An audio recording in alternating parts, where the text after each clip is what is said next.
All right, y'all, here we go. It's the Jeekly Academy 14. Don't get confused by the overlays now. We got Soundblazer coming in on this ABBA. We haven't seen Soundblazer in a minute. Coming in up here against Blaze King. That's my favorite color of Ramlethal, by the way. The color for Ramlethal. I see you, Blaze King. Coming out here on that Ram. And this is going to be a slobber knocker matchup. Abba's going to be wanting to get on top of this Ram as much as she can. Good job dancing over that Blaze King. Soundblazer still has some JR to play with. I mean, not only that, but they have a great ability to be able to manage it and get those resources back. It can be really hard on Abba to make sure that you're managing those resources, but able to do things like calling out backdashes with 5H on round start. Blaze King, though, able to get in, but look at this conversion, gets into the hard knockdown, goes for the 2K2D Dawn's Eye. We're pushing to the corner, goes for the JS and breaks with the JH. Great stuff right here. Blaze King.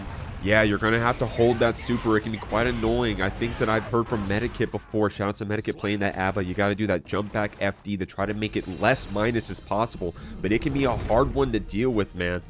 It can be kind of a cheap one to deal with. I mean, do you know the frame data off that Ukio? It, like, even if you jump back FD, you're still like only plus 17 or something. Yeah, it's something crazy like that. It's one of the best neutral skips for ABBA, because if you're just standing at mid-screen and you're in Jealous Rage and you have like an Axel throwing projectiles, or you're playing against an Oscar, or hell, even if you have a Ramlethal standing away from you trying to mid-game you out, you can just automatically decide to take back a situation and end up being, I'm looking at Dustloop, plus 49. Here we go. Blaze King showing us those lights, and you're going to have to do that against Soundblazer, especially on the round start, because they're going to be trying to dash towards you. It worked out there for a second, but Soundblazer able to get into that install. Great job challenging back with that far slash. And I like using that air special as well. Really good at jailing back ABBA if she's just trying to run you down. Soundblazer doing some good spacing, though, able to get in. I mean, being able to, Soundblazer really able to use these buttons like JH to start off combos, but Blaze King playing really defensively right now, using that burst to get out, and Soundblazer able to make the most of one situation. K Super able to get all those plus frames, not FDing that. The 2H for a nice low goes into the Dawn Sign. We're breaking the wall. And that can be messed up, man, especially when they're that close to ABBA, because you saw Soundblazer earlier going for the hop kick straight away, which was the overhead, but this time doing the 2H instead, that multi-hit low. And that's that 50-50. That's what they earn off that 50 tension. It can be hard to deal with. Great stuff, Soundblazer, doing some great execution here. Soundblazer is just really showing one of the better powers of ABBA, and just that snowball capability. Once you're able to get one hit, you're able to loop into knockdowns, or either hard knockdowns or wall sticks and wall breaks. And ABBA with positive bonus, Jealous Rage ABBA especially, is just as scary as somebody like Chipp with positive bonus. Here we go, Blaze King doing that dash back, trying to get away from Soundblazer, who's getting a little confident here. Doing a great job. Going to check that hop kick with that 6P. Daro getting in. I like that 2K check as well. Showing the Soundblazer, hey, you got to block that overhead, because Blaze King is going to be ready with those flip kicks. I like this stagger pressure with the rocks. We got those pickups, but that's what that burst gives you. A second chance. Blaze King going to show you it right back. Ooh, look at this though. Able to use these normals with a combination of bursts to make Soundblazer run out of Jealous Rage. Only 50 meter on their side, but Blaze King has the entire world. Oh, look at Soundblazer though. Able to use that Roman cancel off of that Rekka to go into Jealous Rage. Gets the uninstall, and we're almost rocking with 100 Jealous Rage meter right now. No meter yet for Soundblazer, but does have that positive bonus. I like what Blaze King is doing. Knew that that was a even round start right there, so showed us that S sword. Okay, good job blocking. That 5P recovery was able to block that super in time, but Soundblazer cleaning it up right there in a very close round. We're here on set point. I mean, that 2K2D is so incredibly scary. Almost any hit that you take off of ABBA and Jealous Rage is horrifying, but Blaze King able to show you what you can get off of those rock pressure situations. Not able to make it out though. Goes for another 2D. Gets the counter hit this time. Has the force install into the key grab. We're so good at making sure that we get those Jealous Rage management going. Great stuff right here. Soundblazer using that 50 tension to their advantage. Trying to get in with the windshield wipers, but there's a little bit of a startup. Soundblazer showing you the risk of that with that 2K. Great stuff from both of our players. Sound's going to move on 3-0. All right, going straight into the match here, not waiting 1 second. We got Cloudburp in here on the Faust, a character that we're really seeing a lot here recently, doing some work. And then we also have Stealthpenguin on the Bridget. Both of these characters really interesting inside of neutral, and especially whenever they're able to get straight hits like this. Simple conversions can lead into so much, but the Scarecrow to get out of the corner and get their own offense started. Yo, this is going to be a sick match, I can already tell. Stealthpenguin had an awesome combo there in the corner. Culp had to burst it, and we're checking with that 2K on the Scarecrow. Stealthpenguin ready to show you these Bridget tools. H Super is going to catch it right there. Culp has the life lead. YRC to get another chance here. You're going to have to block out all of this, especially that J2K. Great stuff there for Culp, taking this first round. Now, this can be a difficult matchup sometimes, depending on how this Bridget wants to play. Faust, a character with a lot of anti-airs and then a lot of nasty pressure like you're seeing with this command snip right here. But Stealthpenguin can show us probably some of these far slashes, 2Ss, and great ways to deal with those tools, especially that 2K. I like that DP to get out of the corner. Great stuff, Stealthpenguin. I mean, yeah. I mean, Culp has been doing a great job showing what defensive options Faust has with a big 6P there going into the whoa, what could this be? But ends up closing it out with the big overhead. And, you know, so far, we're seeing Stealthpenguin kind of take a lot more of a defensive approach to the game. They were able to get offense going at one point in time, but Culp just so strong with that defense. Great stuff, man. Great stuff. And you got to be good with that defense on Faust, man. Like, people aren't playing Faust because Faust is top tier, right? We're playing Faust because we like Faust, we like the items, we like the thrusts, we like our mix, we like the Scarecrow loops. That's the fun stuff we like. That's why we're playing him. And we also got to use that crawl to the best of our advantage. And this is a good character to use crawl against. Far slash, 5H, crawling the yo-yo, and this time a really deep sniff. Culp is going to start off with an afro. I mean, starting off with this afro really makes this jump impression way more scary if you're Culp, but you know, Stealthpenguin able to get out of the situation, burst out, tries to get some space going, tries to maybe interact with the thrust, but it just doesn't work. But the club hit doesn't end up letting a conversion come from that Roman cancel, and another 6P. These 6Ps are just eating Stealthpenguin up right now. Yeah, if you're coming in with the roll meaty like that, good 2H. Good 2H right there from Stealthpenguin. That could be a gnarly anti-air, especially against Faust if they're going to be dancing above you with Love and J2K. So you saw it right there from Stealthpenguin. Culp still able to clean it up here, throwing some good items, going to get some help back with that banana. At full health, that is. See if you can keep this bombo going. Culp's just going to take the corner pressure instead. Pretty good. Stealthpenguin looking for a good time to roll here. Culp doesn't want to give away that positive bonus, spends the burst. And probably a really good place to spin that burst. Whenever you're on that defense against Bridget, it can be so hard to get out, especially whenever you have somebody like Stealthpenguin able to throw out these conversions at a moment's notice off of any stray hit. Culp, though, able to be using these defensive mechanics like burst and YRC to the best of their abilities. The shoot after the scooter goes in for more pressure, but Culp ready for that 6P, trying to preemptively catch. Now, Culp's having a hard time dealing with this dance around that Stealthpenguin's showing. Looks like we're going to make our adaptation as the run-up, deep 6P, the anti-air. And if you're going to keep double jumping, Culp is ready with those anti-airs if possible. Only one more hit here for Stealthpenguin to clean it up. But that J2K hit so low, my man. So even though we were in that scooter, the J2K still able to clean it up for Culp there. 2-0, but that was looking a lot better for our Bridget. I would say so. Very much able to finally get a chance to get on offense, and not less that's defense from Culp slow them down as much as it has. You know, it's doing Culp is doing a really great job at making sure that Stealthpenguin's not able to get anything started, jumping over any super that comes their way, trying to make sure they can't get in on these rolls with 6P, doing a great job at just using these long normals that Faust has. But Stealthpenguin is doing a great job finally getting an offensive game plan started, backing up, getting a hit off of that dive kick. It's been shown to do some work right now. Gets more shoots out, get a hard knockdown, big counter hit, gets another counter hit, and Culp decides to spin that burst. Yeah, Culp really excited to get out of the corner there, so Stealthpenguin was taking advantage of that with those H normals. Oh, okay, I like that. Checking with the 2K saying, hey, I don't want you to snip me again, homie. You've been sniffing me every time there.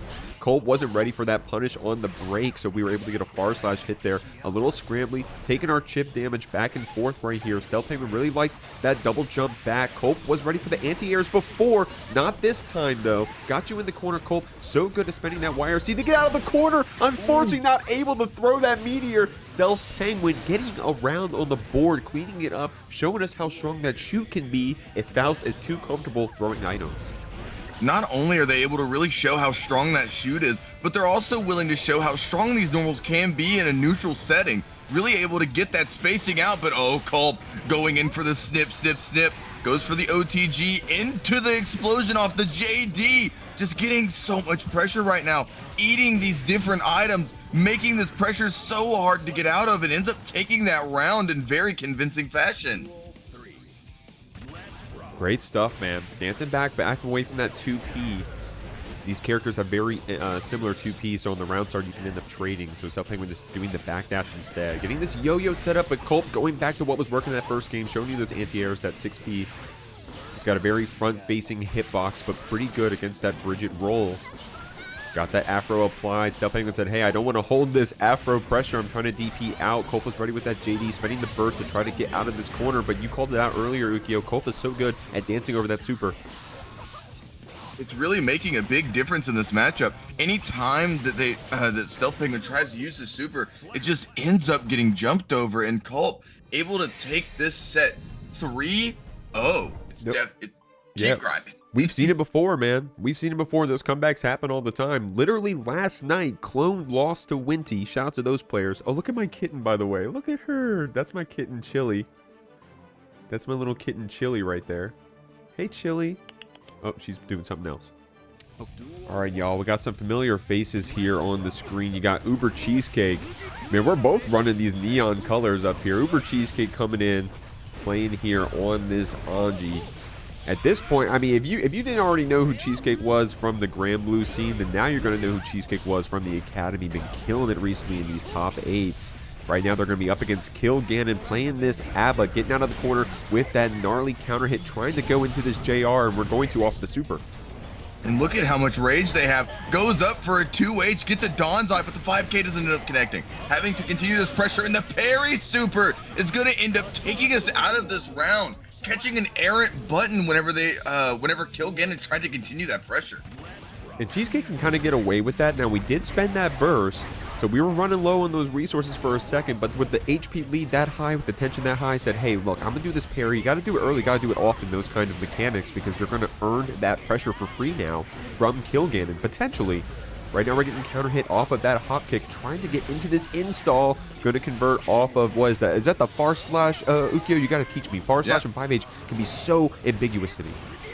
Especially whenever you're in a situation like that, where you're in the corner, having to go for more pressure, goes for the jump in, but doesn't get to throw, decides to block. Very smart for our situation at hand there. Goes for the jump again. TKilgannon not able to use this meter, not able to get out of the corner, and we're going through the wall. While this might not have been a hard knockdown, that force uninstall is going to make it to where you have to hold any pressure that comes your way. Good job blocking out that follow-up of the spin. TKilgannon recognized the situation they were in. Ko gets a nasty pickup here for Cheesecake. Has 100 tension to play with. Going to go ahead and close it out with that jump canceled JD. But that was looking like a close round, man. TKilgannon, if we just got one more hit, one more install, it would have been bad news for Cheesecake. But that Ko, great anti-air from Cheesecake, closing out that first game. Yeah, like... TKilgannon's doing a great job at representing ABBA's buttons to get out of really sticky situations, especially against a character like Anji. You have to be representative of buttons like 5H. You have to be representative of buttons like 2K, like 5K, to really get you out of those very precarious spots. But UberCheesecake showing what they do best and adapting to almost any situation that comes to them. Doing a great job round spinning, or spinning at round start, not wanting to let TKilgannon get into this game plan. TKilgannon uses that burst, but decides to save the 50 meter they have to use that far slash again. It's putting in work for us right now, Jeek. Great stuff. Over that soft knockdown as well with this low follow-up on the Rekka. Got to block that low, then you got to block that overhead. this mix from TKilgannon in their special move that's baked right into that ABBA gameplay. But same thing for the Anji. You got those unique Rekka follow-ups like you just saw, the hop into the empty throw, which Cheesecake loves to throw out. We got some tension here to play with. Going to do it, save it rather, for the mix right after. TKilgannon does have resources to play with, but won't get a chance because that Nagiha is going to clean up this round. Great stuff, Cheesecake. Exactly, Jake. Couldn't have said it better myself. The resources on the side of TKilgannon are starting to dwindle, but UberCheesecake able to really clean up and just finish their plate all around, doing a great job continuing this pressure. Going in, the charge just doesn't hit though. TKilgannon showing why they've been using that far slash so often. Such a great button for pressure situations, and this might be a wall-to-wall, but the combo ends up dropping. Great stuff. A lot of damage here for TKilgannon, but a lot of tension for Cheesecake. TKilgannon saying, hey, I don't want to give you a chance to play. Try to get that run up 2H, but Cheesecake was already active with that spin. I see the start of the normal. TKilgannon was ready as well, saw the block opportunity. We got 100 tension to play with. Doesn't get the punish right there. Cheesecake saying, hey, I'm confident I can win this round. Able to spin right through that super. Some characters have pretty good tools to deal with it, but TKilgannon was ready with the follow-up, evening up the rounds. Especially against that one pop super, it's got to be used to more so call out projectiles than just try to skip neutral like the K super is in Jealous Rage. But look at this, UberCheesecake able to call out that jump with the air follow-up, but great 6P from TKilgannon, making it to where that neutral button that's made to go into pressure just continues to get denied. 100 Jealous Rage on their side, goes from the 5K into the 6H, but it doesn't end up connecting. UberCheesecake able to spins out again, but the fish follow-up just goes into the Donzai armor. It doesn't end up getting another conversion off of it. This force uninstall is going to be really scary if we don't kill here, Jeek. Yeah, TKilgannon, no resources to play with. Cheesecake does have that low to clean it up. Unfortunate stuff for our ABBA right there. Of course, had the tension, but that force uninstall meant that you had nothing to play with once you had that wake up. Of course, if you get a good hit, go to a key grab, red RC. I mean, I'm not an ABBA player, but that wasn't too much HP to chew through. This time, Cheesecake able to clean it up again, but it's getting closer here for our ABBA player, starting to figure out how Cheesecake wants to play. And dude, that Donzai into the spin fish, I didn't realize it would work out that way, but in hindsight, of course, TKilgannon probably found a nice little trick up their sleeve to try to get a reverse comeback here. We'll have to see. I mean, one thing that's an important part of this matchup, and not just this matchup, but just a part of ABBA gameplay in general, is making sure that you're able to manage this rage meter, and TKilgannon's doing a great job of it right now. Starting this pressure, only using the S and the H normals, building small amounts of gauge, even if it's only half, leads to a situation where you get one key grab and you have 100 meter to break the wall with. Passion out to try to get as much damage as possible. Soft knockdown, but a lot of red on the side of Cheesecake. But we're going to clap back. We're going to spend some tension, taking to the corner, but a nice whiff punish with that super. We'll have to see if Cheesecake is going to burst. Does so with a gold burst. Good delay if that's what you wanted. But this 5K pickup, Donzai out of the air, looking good for Gannon. Did an uninstall, reinstall. I like that. They feel like they had enough time. Cheesecake, low HP, but still fighting back. I mean, they tried to use that parry, but this K super is going to end up catching that backdash. TKilgannon's doing such a great job at representing that super inside of pressure sequences, not just at full screen whenever they're trying to skip through neutral, but man, UberCheesecake showing what a real neutral skip looks like, going back and forth with these Fujin run-ins and the spin, doing a great job using Roman cancel. What a burst bait, gets the low to continue into more pressure, and we're gonna break the wall here. Positive bonus for Anji is scary. You have this K super, but the spin was already started. TKilgannon was able to get a punish after because the spacing was great in a previous interaction like that. But this time, Cheesecake was already ready. Gannon saying, hey, homie, stop that spin. I'm going to start throwing you. You know, one thing you got to do is be patient against ABBA and really change how you're mashing and when you're mashing. But man, TKilgannon is just using this K super to the best of the abilities. Run up tilt, catches with the overhead, has the force uninstall, but doesn't have enough meter to reinstall. They're stuck on defense, and UberCheesecake is making the most of it, constantly pushing forward, but that 4-frame 2P, able to interrupt most situations. Low health for UberCheesecake, high health, high rage, high burst, but UberCheesecake doesn't care. Builds 50 meter, pushes into the corner, uses that JD to set up a wall break, and man, these resources are really dwindling right now if you're TKilgannon. TKilgannon does have this burst for a second chance, potentially. It looks like it's just going to be that raw jump in to take it. Cheesecake right there used that tension at the end to cash out and ensure we got the wall break and ensure we got the damage. But on the other side of the screen was a soft knockdown ABBA that was still an install, still had the burst, and had the Donzai ready for that spin. I called it out earlier, man. Kilgannon figured out that Donzai beats that spin follow-up, and it's paying off for them already. They got one game on the board here, but Cheesecake still has that lead. We'll have to see.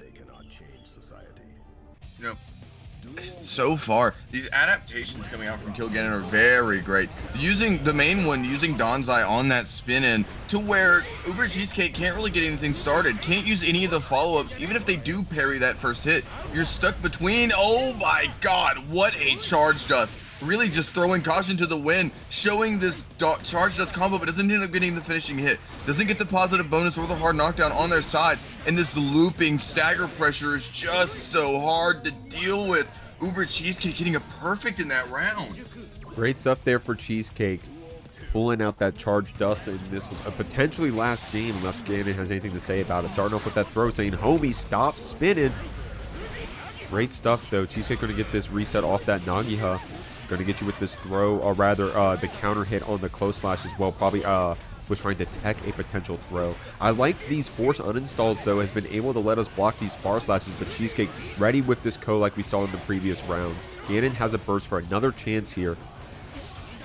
I mean, but you're in such a scary situation. Even if UberCheesecake dropped there, you had no rage on your side, only had 50 tension to your name, and UberCheesecake able to take it 3-1. All right, y'all. I don't think I've seen this matchup, period. We got Nictendoo coming in, showing us the HC. Also plays the Elphelt. We'll have to see if that has to come out. But we got Pocket Cat Animus out here showing us that Dizzy. I think that's the Xrd color as well. This is a character that I don't think we've ever seen here in the Academy, but we're seeing it today against Nictendoo. I mean, very hard character to use, but not whenever you're getting Michael swords like that. Really pushing into the corner, using these big normals, these big conversions, setting up this set play zoning. You can't do anything if you're Nictendoo. Able to really push this advantage, going strong and hard. The anti-airing close slash, and man, whenever they were able to get that pressure going, Happy Chaos defense makes it so hard to get out of those situations. Yeah, that's actually a really unique problem. I know that, you know, some people are still living back in 2023 when HC was, you know, enemy number one. But one thing you got to acknowledge is that defense is, it's okay, it's good, but it's unique, right? You got that really good 2K, you got that really good 2S, you can convert off of 2P into wall breaks, but the way that this Dizzy is going to layer her pressure is going to be with this K-Fish, with this P-Fish, going to be dancing over you, going to try to get some meaty overheads and some meaty lows, and Nictendoo isn't going to be able to really deal with that very well without an invincible reversal. Right now, Animus showing you that we can beat you up quite a bit, has that burst on deck, Nictendoo saving onto it, you got to hold these Firefish. I mean, pushing back constantly and, man, just not able to really use those defensive tools yet. It's just so hard to adapt to a character like Dizzy, not a character you see a lot because of just their perceived power at this point in time. But man, if you love this character, you're able to do some really incredible things. A lot of left-right mix, a lot of strike throw that's very devastating, and some set play zoning that's really hard to deal with if you're not playing the right character. You know, I think Happy Chaos isn't a bad pick, but we'll just have to see what they do going forward. Well, here we go. Nictendoo saying, hold on, I'm going to show you the whole cast of characters. We were talking about the Elphelt, but now we're going to see the Giovanna. This is going to be a much harder character for Animus to deal with, at least in terms of the matchup, right? You're not going to have as much free time to set up those 2K2D Michael swords. I think that Nictendoo on this Giovanna can probably just press right through with 2D and such. Animus right now with the full screen showing these projectiles, trying to get a jump in, but getting called out with that dog dart. Another good tool here against Dizzy. So we'll have to see if Animus is ready for this matchup and if Nictendoo has the sauce. I mean, Dog Dart's able to go through projectiles, and especially against a character like Dizzy that just thrives off set play zoning and very staggered pressure. Great at getting through. Big normals convert into specials that get the wall break. Nictendoo is looking very good right now. Animus though clapping back, going to spend that super. God, that's the best animation in the game, but I know y'all playing on the toasters. I know your FPS dropping every time we see it, but Nictendoo Gonna close it out right there, that round, despite Animus having a little bit of a comeback there. Trying to use these air normals, but I'm starting to learn here as the spectator that this Giovanna, this Nictendoo, has some pretty good air-to-air conversions into this Dizzy. And now that we got you in the corner, another character that doesn't have great defense is Dizzy. So you gotta, you know, every time you have the infinite reversal is with that 50 tension. That looked like a cool pickup there for a second, but Nictendoo getting back on top of you. Doing just such a great job using this dog dart in neutral, really establishing these plus frames and giving themselves a chance to go for the strike throw situation. But man, what a mash from Animus. Very great stuff here, really wanting to set up this long range game, using Michael swords to get back. Doesn't have a lot of resources, but they have the health lead, able to chip out with that ice spike. Yeah, you got to be careful jumping against that ice spike, trying to air dash back in because it's a very vertical hitbox. Animus calling out the round start with that run up throw. Getting you, showing you, hey, I got my own throw loops, homie. You got to hold this K-Fish as I far slash you back. That far slash is so cool looking, but Nictendoo showing this dog dart can be quite the oppressive special move. Getting on top of you, unfortunately couldn't get those wings of light set up. Both players have 50 tension, but Animus is here in the corner. Got a strike throw, call me Street Fighter 6, gets an overhead, converts into the wall bounce, goes for another combo. The dog dart ends up going for those plus frames, gets the counter hit stagger and able to charge us through the wall. 50 tension to play with. Animus showing you that they had 50 tension right back. Both players trading. YRC, great tech on that throw, the air-to-air JK by some distance, but Nictendoo, bro, so good with that dog dart, saying, hey, Animus, you're gonna have to adapt to this special move. You did see Animus try to do a whiff punish previously in this round with 5K after the dog dart was too far out. But man, Nictendoo running away right now with this special move, saying, hey, I found the answer to the matchup. You know, Nictendoo is just very great at adapting for this matchup. You know, as you were talking about showing the entire cast, whenever you have the entire cast on your side, you're really able to just not only confuse your opponent with another layer of adaptation from how different these characters are, but also just having to adapt to a playstyle that may not be same from character to each character, going for more dog darts to push through these projectiles that are on screen. But Animus able to set up another zoning opportunity, but another counter hit ends up clipping, has the 50 meter. We're doing a lot more damage, 100 meter, and this geo damage is gonna be insane. Animus does get something started here though, but Nictendoo's so confident with that YRC, and Animus in their head saying, hey, I know you want to throw me after this YRC, gets that delay tech, but that chain shift PRC lets you get the counter hit close slash. Animus probably too comfortable with the throw tech. Nictendoo going to take advantage of that, getting this first round of game 3. And Nictendoo's just, these adaptations are really working here, but Animus is not having it. Going for more of this set play zoning, gets the 2D for a hard knockdown, tries to get the charge dust, but it doesn't end up working out. Oh, but what a burst though. Able to force Nictendoo into the corner, and you gotta either use FD or what a jump to be able to get out of the situation.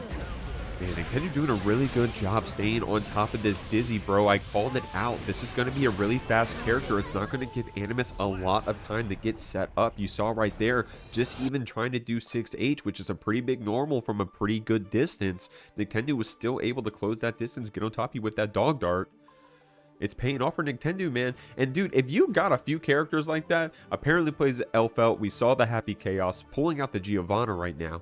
If you got a few characters like that, like you actually got it like that, then yeah, dude, pull out that Giovanna, do that adaptation. Animus showing you that they got another character up their sleeve as well. We're going to see Giovanna Elphelt.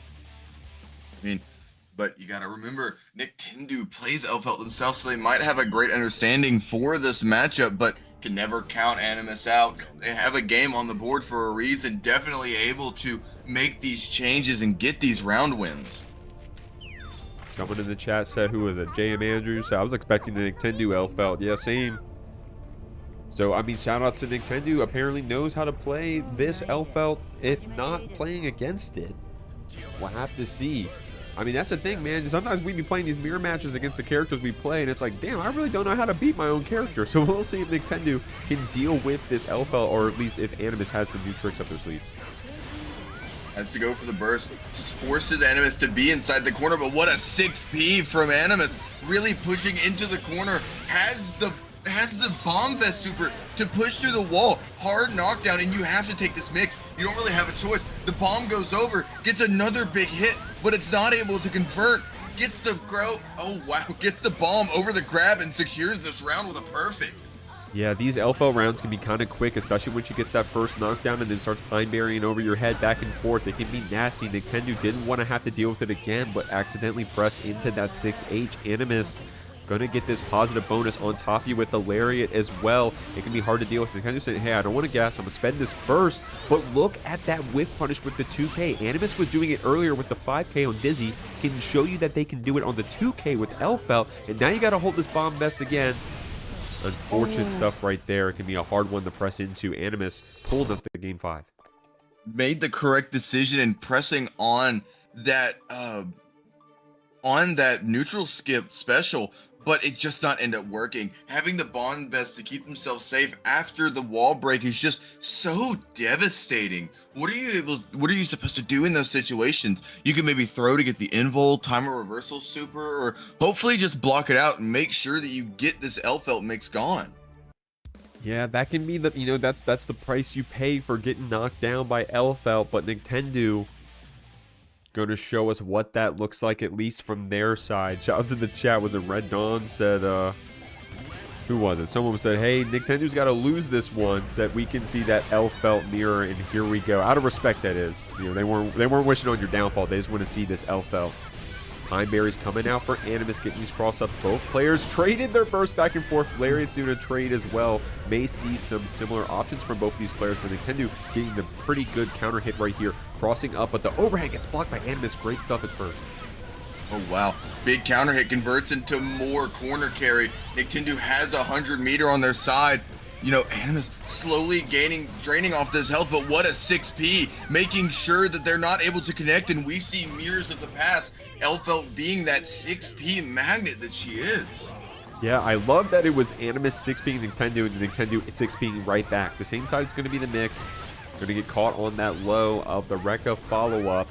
Oh, I love that. Okay, so knew that Nictendoo was going to be ready with that 6P, so Animus just rightfully gave up their turn after that 2H. Both players at 50 tension. Animus is going to spend it first on that YRC. Nictendoo crossing you up. Tried to get back to that corner to get away from Animus and paid off with the whiff punish. I mean, Nictendoo running up with the 2K, 2D counter hit. Goes into more of this combo, and this pressure goes for the Rekka setup and ends up getting the kill. Nictendoo pulling out the Elphelt main to pull themselves out of a game 5 situation. Here we go. Two familiar faces here in our top 8s of the Academy, but we're still qualifying. It's going to be Rev up here on the Kai against Master Shake, Kiesk himself. We got Father's Day out here. Kai versus Sin, looking pretty good so far. Ukio, what do you think about this matchup? Oh, I think it's going to be very interesting to see how both of these players interact with each other, using that Stun Dipper for the Roman cancel. Just these tools back and forth of using these neutral against them. Sin with the great pokes and big counter hit opportunities. But Kai with these also great buttons. It's almost like father, like son in some situations. Good job. Oh my god, good job getting over that 2S with the BRC. Master Shake going to get this first round. Had a lot of meter to play with afterwards as well, but Rev had a great start. We're going to have to see this round start here as well. Checking you with that 6P. A little too high on that jump in, so Rev was able to counter trade back. Master Shake spending this stamina. Probably went for a throw attempt maybe, but a little early right there. Rev going to get a punish on this Hawk Baker. Going to send you through the wall. Not close enough with that dire clap, but still on top of you with that red RC. Master Shake getting frame trapped in the dire clap. Rev going to cash out with this positive bonus. Gotta cash out there in that situation. Very smart decision, but Kiesk. What a great name. I love that. But Master Shake here going in and just not being able to get that round. Rev ties it up one apiece. Goes for the Stun Dipper. Oh, what a charge dust. Able to establish that very big mental stack presence and overload it for that point in time. Able to get over the projectile and go for a big combo. Master Shake has meter to break the wall with. This is going to be a big hard knockdown. My god, look at that damage right there. Went from being behind to being ahead with that HP lead. I like that stall a bit to try to see if Rev wants to burst.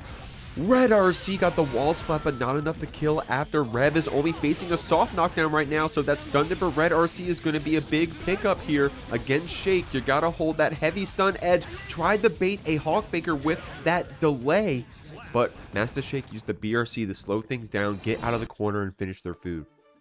And these jump-in normals are really making a difference for Master Shake right now. Rev able to try and block them on the ground, not letting Rev has much of a neutral presence.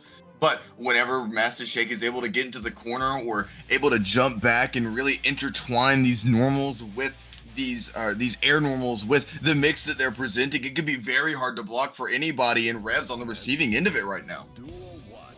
This Soundblazer the chat saying, Kai, get the belt, god damn it. Just didn't do his homework. Here we go. Okay, direct lag counter hit. Gonna get this pickup. Shake said, hey, I know what you're gonna do. I've seen this combo before. I'm a BRC to get out of here. But that bar slash, or rather the 5H counter hit from Rev, gonna go ahead and look pretty good here. A little bit of 5K tippy tap. 6P not close enough to connect for Master Shake. You're getting sent to the wall. Oh, yeah. And just having the resources to do whatever they wanted to. Rev's doing a great job at using the stun state and using these specials that apply that stun state to their advantage, but the run back and forth into the grab uses a projectile, but the charge just doesn't end up working out here. That's not made plus with that stun state, but that has to hold the pressure. Big DP out of the situation, but Rev has 50 meter on their side. 2K 2D, 2K catching it, but oh, what a backdash on that close slash meaty, making it to where it doesn't hit, and Master Shake feels like they need to use that burst.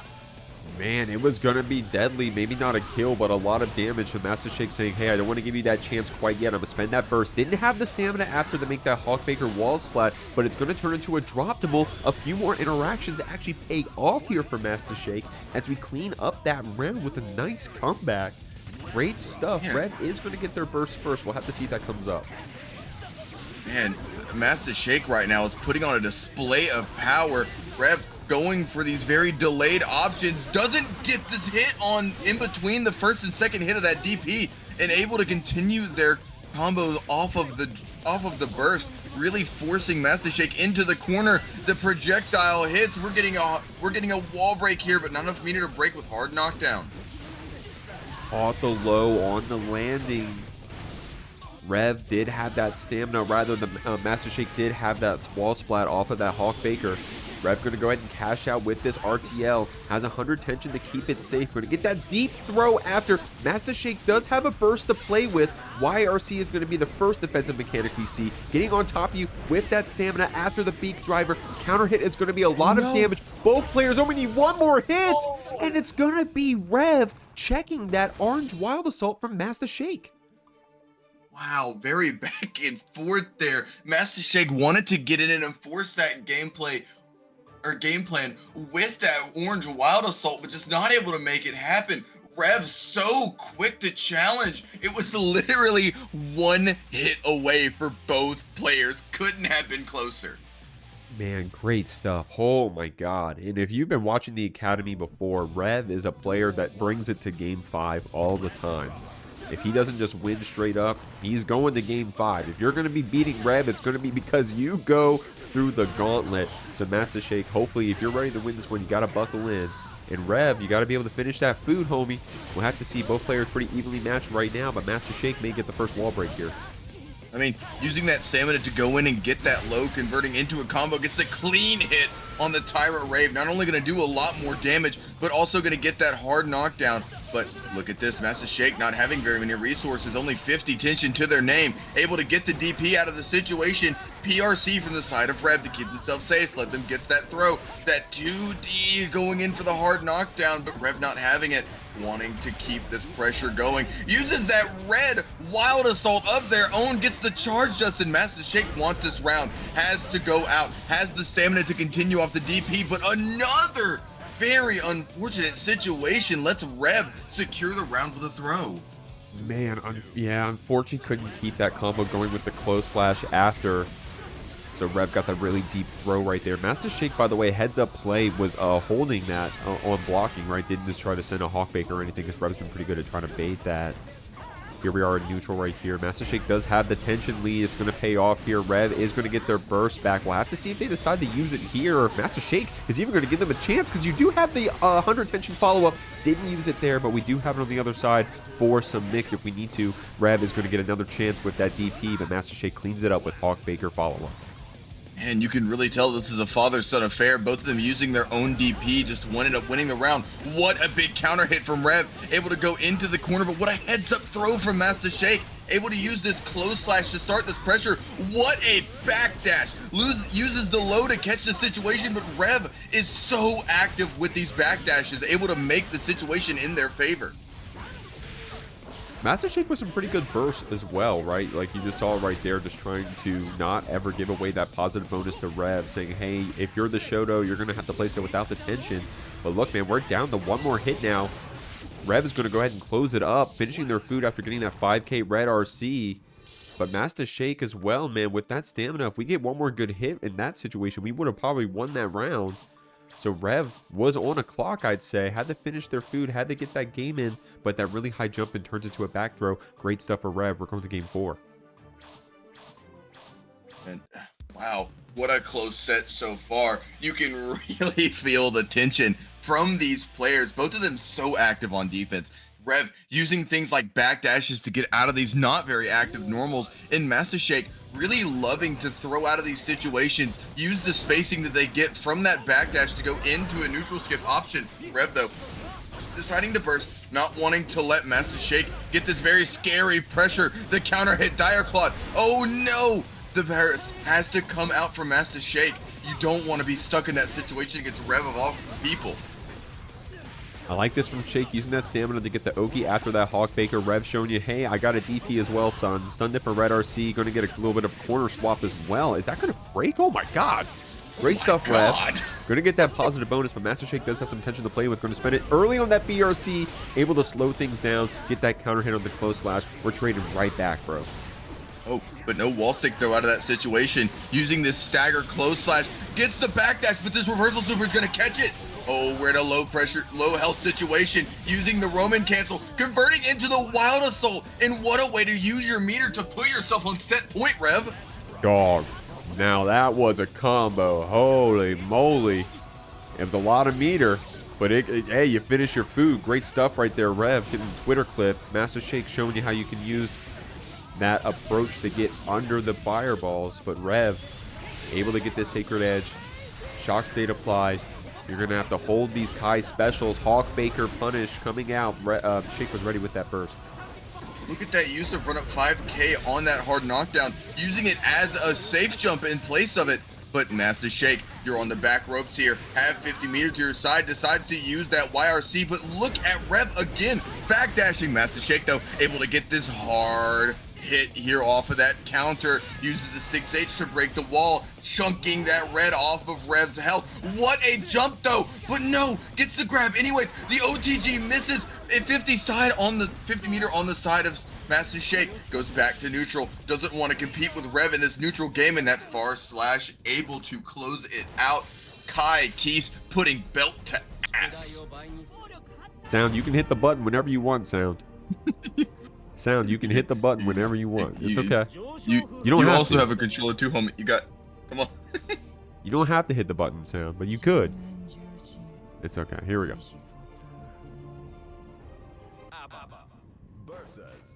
All right, starting this top 8 qualifier for the Jeekly Academy, we have Soundblazer coming in on the color 10 ABBA. I was going to color 11, but still great nonetheless. But we do have Hoki coming in, a GGG member. See them in top 8 all the time, going and getting this round, this interaction win, breaking through the wall. And if you're Soundblazer, you have low rage. You got to be able to manage it in that situation, but is able to get these hits, able to get into a positive situation. But Hoki able to convert, has the Roman cancel, dash cancel, JD, but doesn't end up killing off the combo, but will kill here.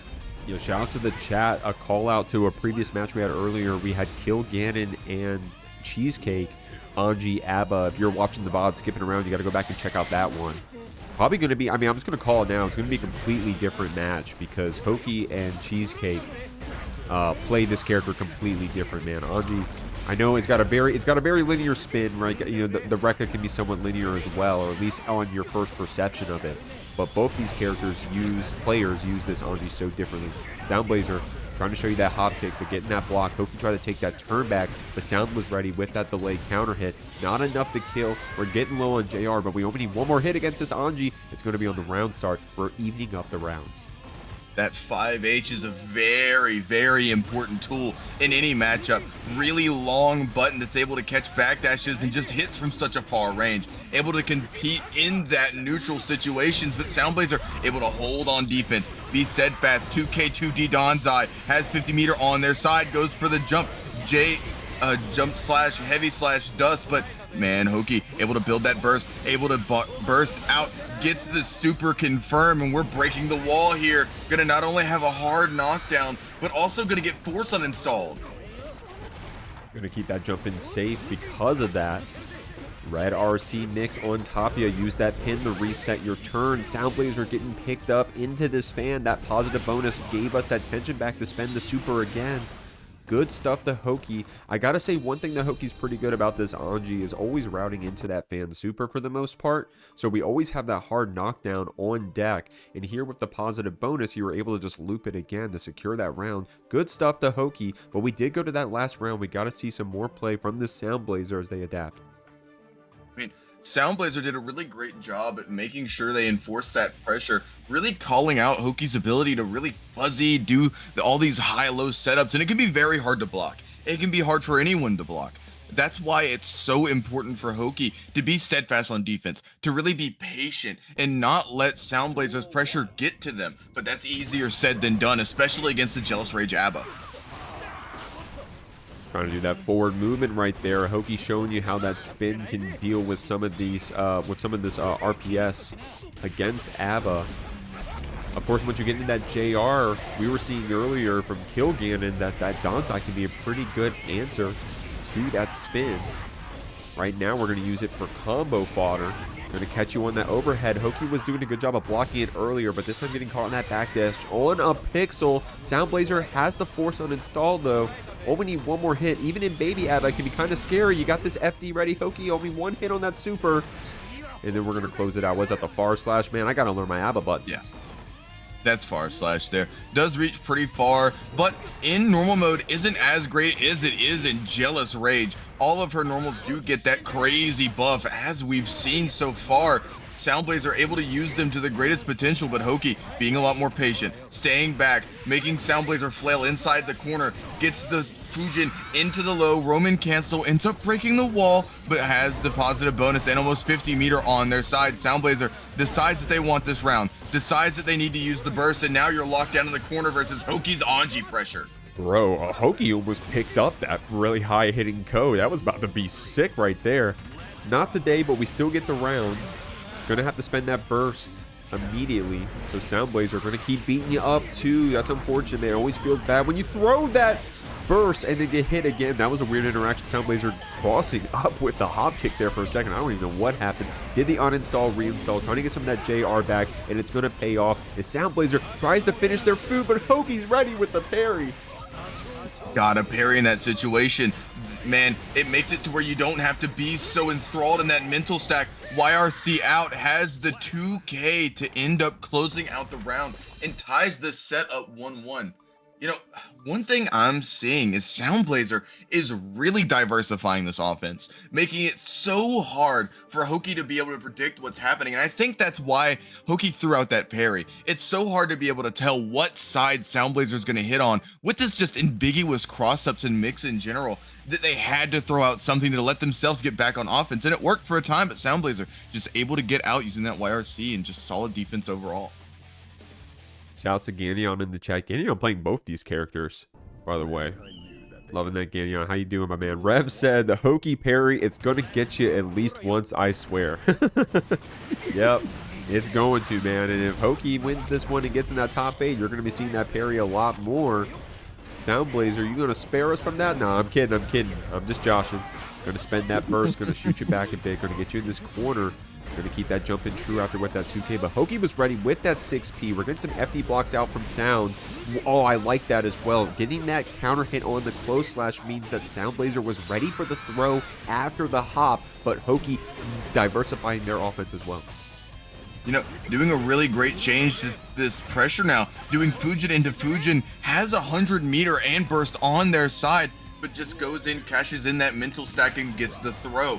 But man, I'm seeing some great adaptations here from Hoki, really able to spin through and change the sides on their own. This stagger pressure is so lethal. Close slash into grab. They're running strike throw when the league's the best of them. Has the super on their side like you were talking about, Jeek. Doing a great job routing into this wall break super, getting that hard knockdown.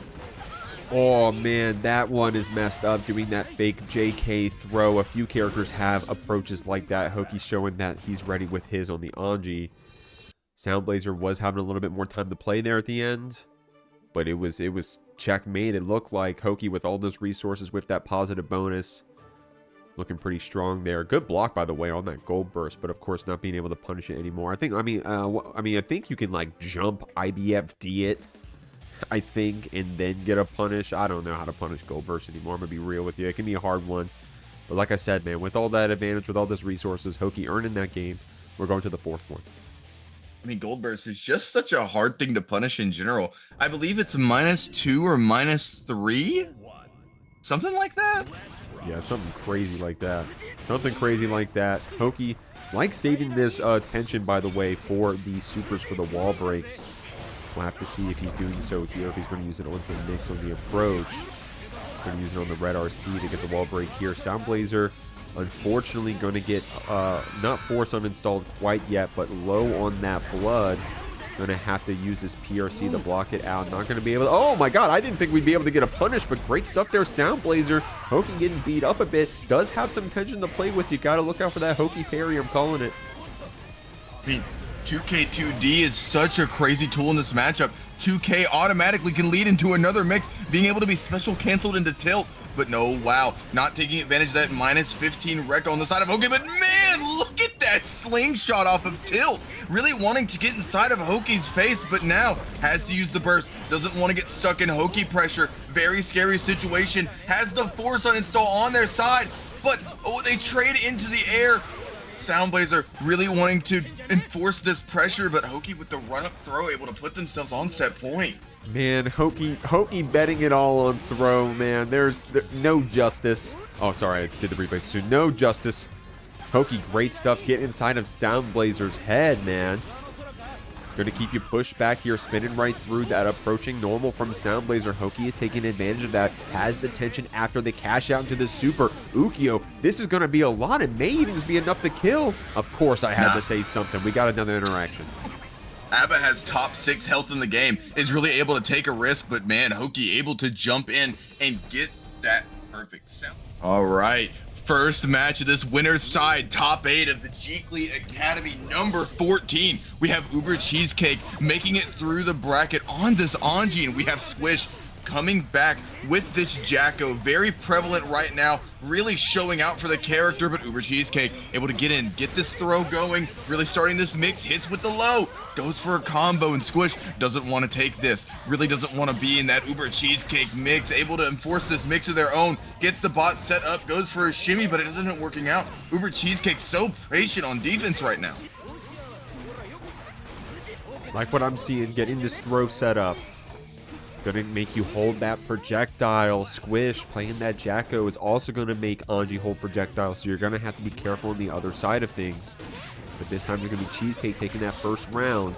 Now I don't know if we've seen Cheesecake play against this Jacko yet, but playing that Grand Blue, man, you gotta deal with some pretty annoying zoners in that game. Sometimes they be running some single player set play on you, just like Squish will be showing with this Jacko. So Cheesecake definitely not immune to playing against that pressure, trying to get the finish here with the 2S. Not enough to kill. Squish does have some resources on the other side, but the Nagiha closes out this first game. Great stuff, Cheesecake. Man, that low follow-up from the Fujin pressure is just so oppressive, especially whenever you're able to get it from full screen. It's like Stun Dipper at home. You don't even need the meter to make it such a threatening thing. and Squish just able to kind of sit back, play a little bit more patient, and try to feel out UberCheesecake. Was able to start some pressure at one point in time, but I feel for Squish that was more of a data game. For real, man. And I mean, also, the way that Squish was playing, just going to call it out, was trying to get back, trying to get those bots set up, but Cheesecake playing a character that has that stun dipper at home can get on you, so Squish probably going to make some adaptations here, get those bots out a little bit earlier if we can, but great job for Cheesecake going through that bot. I like that, dude. Using the bot throw to call out the spin, and then using the bot attack to get the whiff punish on the fish. Great stuff here from Squish. Dog, this is some good combos I'm seeing right now. What a great conversion there from Squish. Really able to push to the corner and force this spot pressure, but UberCheesecake, not to be outdone, is willing to mash, is willing to get in, go crazy with this Anji, but look at Squish, gets another conversion, has the Elysium driver. Is it gonna connect? Yes, and we're going through the wall, gonna take this round. Oh, that was a Twitter combo right there. Good stuff, Squish. I thought maybe for a second if you delayed it even a little bit longer that it wasn't going to work. Great stuff right there. Using that 2K to check the spin and then getting the throw punish after Squish, in fact, was using that first game as a data round, Ukio. I think you were right. Look at how aggressive Squish is playing now. Look at these combos, Jeek. Such a great job of setting up those bots behind, getting that very, very potent stagger pressure, and now just going in for more of the suffocatingly hard to deal with pressure, the strike throw, this high-low, but look at the blocks coming out from Squish, not to be outdone, forcing UberCheesecake to use the meter to get out. The 2K 2D has the clap on board from the bot behind and is able to take this game 1-1 apiece. And a pretty decisive game right there too. UberCheesecake kind of ran that first game, was going to keep it a buck, but that's, I'm calling that out because then Squish kind of ran this game. Able to get those bots set up. When we were able to play that Jacko game plan, it was paying off for us. But of course, if Cheesecake's able to get that offense set up first, Squish was having a hard time on that defense. Both of our players are able to run their single player game. We'll have to see how they interact with each other in game 3. I mean, so far Squish is just doing this it seems like this mix is level 1, but it's catching UberCheesecake so hard, and Squish is really making UberCheesecake pay for these mistakes. A big counter hit there, and look at this combo once again. Able to set up for more bots and push into the corner. That 2P from Anji is a very great mash out tool. Essentially eliminates spacing trap options and makes it to where spacing doesn't necessarily matter. Able to get a wall break off of the situation. Oh, I like that. Not doing too risky of a follow-up after that spin. In fact, just did the 5P to do a check. So Squish did have a lot of tension, but didn't get a chance to play with it. Cheesecake finishing their food pretty early there, so that Squish wouldn't have that chance to play back with the tension. Good round start here, catching you on that low with that 2S. Squish in here in the corner, backdashing right there. I don't know if Cheesecake thought that was going to hit because he went for that dust after. It wasn't able to connect, but it's still paying off for our Anji. We're getting this positive bonus. Using the Roman cancel to break the wall there, has the stun dipper at home. These counter hits are mounting. UberCheesecake has 50 meter on their side, but man, we've seen Squish come back from very scary situations before. UberCheesecake really wants this round, has to burst out, gets the big low and goes up 2-1. And again, a very decisive 2-0 fashion in that round. Yeah, man, both these players trading back and forth. It seems like Cheesecake doing a good job pressing on this Jacko pressure, at least from that mid-range. You saw it right there with the 2S calling out the 5H. Great stuff right there from Cheesecake. Squish is able to get these bots set up, and it's running Cheesecake when we do. So we'll have to see if we can get that set up again here in this game 4. But Cheesecake been doing pretty well in the round starts as well, I'd say. I think both of these players are doing great in their own respects. I think UberCheesecake is doing a great job on offense and a great job in neutral in general. But look at that patience for that burst bait from UberCheesecake, doing so much damage, getting so many resources off the board, gets that full screen low, but it doesn't end up converting into a combo. UberCheesecake able to take the round with the fish follow-up and a perfect to put themselves on set point. Great stuff, man. Cheesecake able to close that distance. Squish wants to get that distance back so we can set up those bots, but Cheesecake doing a really good job at just walking you back to that corner, getting you in the grand blue zone. Good job blocking that 5D, but the Co still jails you back. We're FD blocking to get that distance, but Cheesecake taking advantage of that with the throw. Ooh, but ends up getting the overhead. You can't combo off of that. It hard knockdowns and really goes into some very crazy resets and pressure. Oh, the big counter hit. And we go from such a back and forth affair to it being all UberCheesecake, taking the set 3-1 and will advance in this top 8. All right, getting into our second match of winner's side top 8, we have GGG's the Hoki versus Rev. Two players that we see in top 8 a lot, going for that charge dust, but Hoki able to FD out, make it to where it won't connect. The 6P on the Frugal Arc doesn't end up working, goes for more staggered pressure and mix and able to spin through this neutral, but Rev able to start the strike throw pressure, gets this really big stun edge in and is able to not get hit, but Hoki able to go in for more pressure. Hoki going to cash out with that red RC. Rev does have tension to play with here on the other side of the screen. So a soft knockdown. Rev will show you that RTL. There it is, TK RTL. PRC afterwards means it can be an overhead. Oh, but we do the landing instead. Hoki able to press out with that 2P, trying to jail you back with that Ko. That Anji, man, if you get that deep hit of Ko, it can be hard to deal with once you're in the corner. Hoki taking this first round. Especially in a situation like this one inside of this top 8, it feels like pressure is just so much harder to deal with. Mix matters so much more, and the mental stack really starts to add up. Using that Wild Assault to get in to continue that pressure, but ends up getting a counter hit. This big stun edge gonna send through the wall, hard knockdown and stun state. You're in a very scary situation if you're Hoki.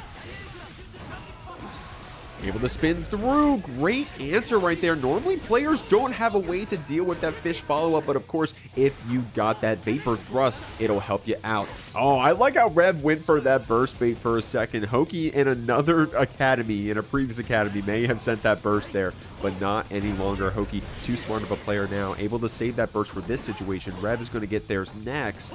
We got to see what happens. Very close to getting their burst indeed, but they're on the offensive. They've been so incredibly good at offense, but this counter hit off of the whiff stun edge, not really able. The call out on the backdash. Hoki's being so patient, not only on defense, but on offense, saving this meter for the right time. Gets the wall break, hard knockdown. Hoki's pressure goes for the grab, but Rev sends it anyways. Would have either gotten the clash or would have gotten that throw back, and DI going to push into the more corner, gets the multiple hits on the stun edge, and Hoki, you're in a scary situation here versus this DI inside Rev. Rev only needing one more hit to try to fill it out right here. Went to use the Wild Assault to take away that burst option from Hoki, but because we used that Wild Assault forward, now we no longer have it. But one more hit will take it in the PRC slowdown. Rev went for the throw! Tried the Vapor Thrust right there, but the recovery saved us. Had it ready, dancing under the pin with that Stun Dipper. Dog, that was a scrambly game right there, but it pays off for Rev getting the first one on the board. Such an unfortunate grab attempt there. Hoki had the round one off of that very missed stun edge, but it just not their time, not their round, and Rev able to clean it up.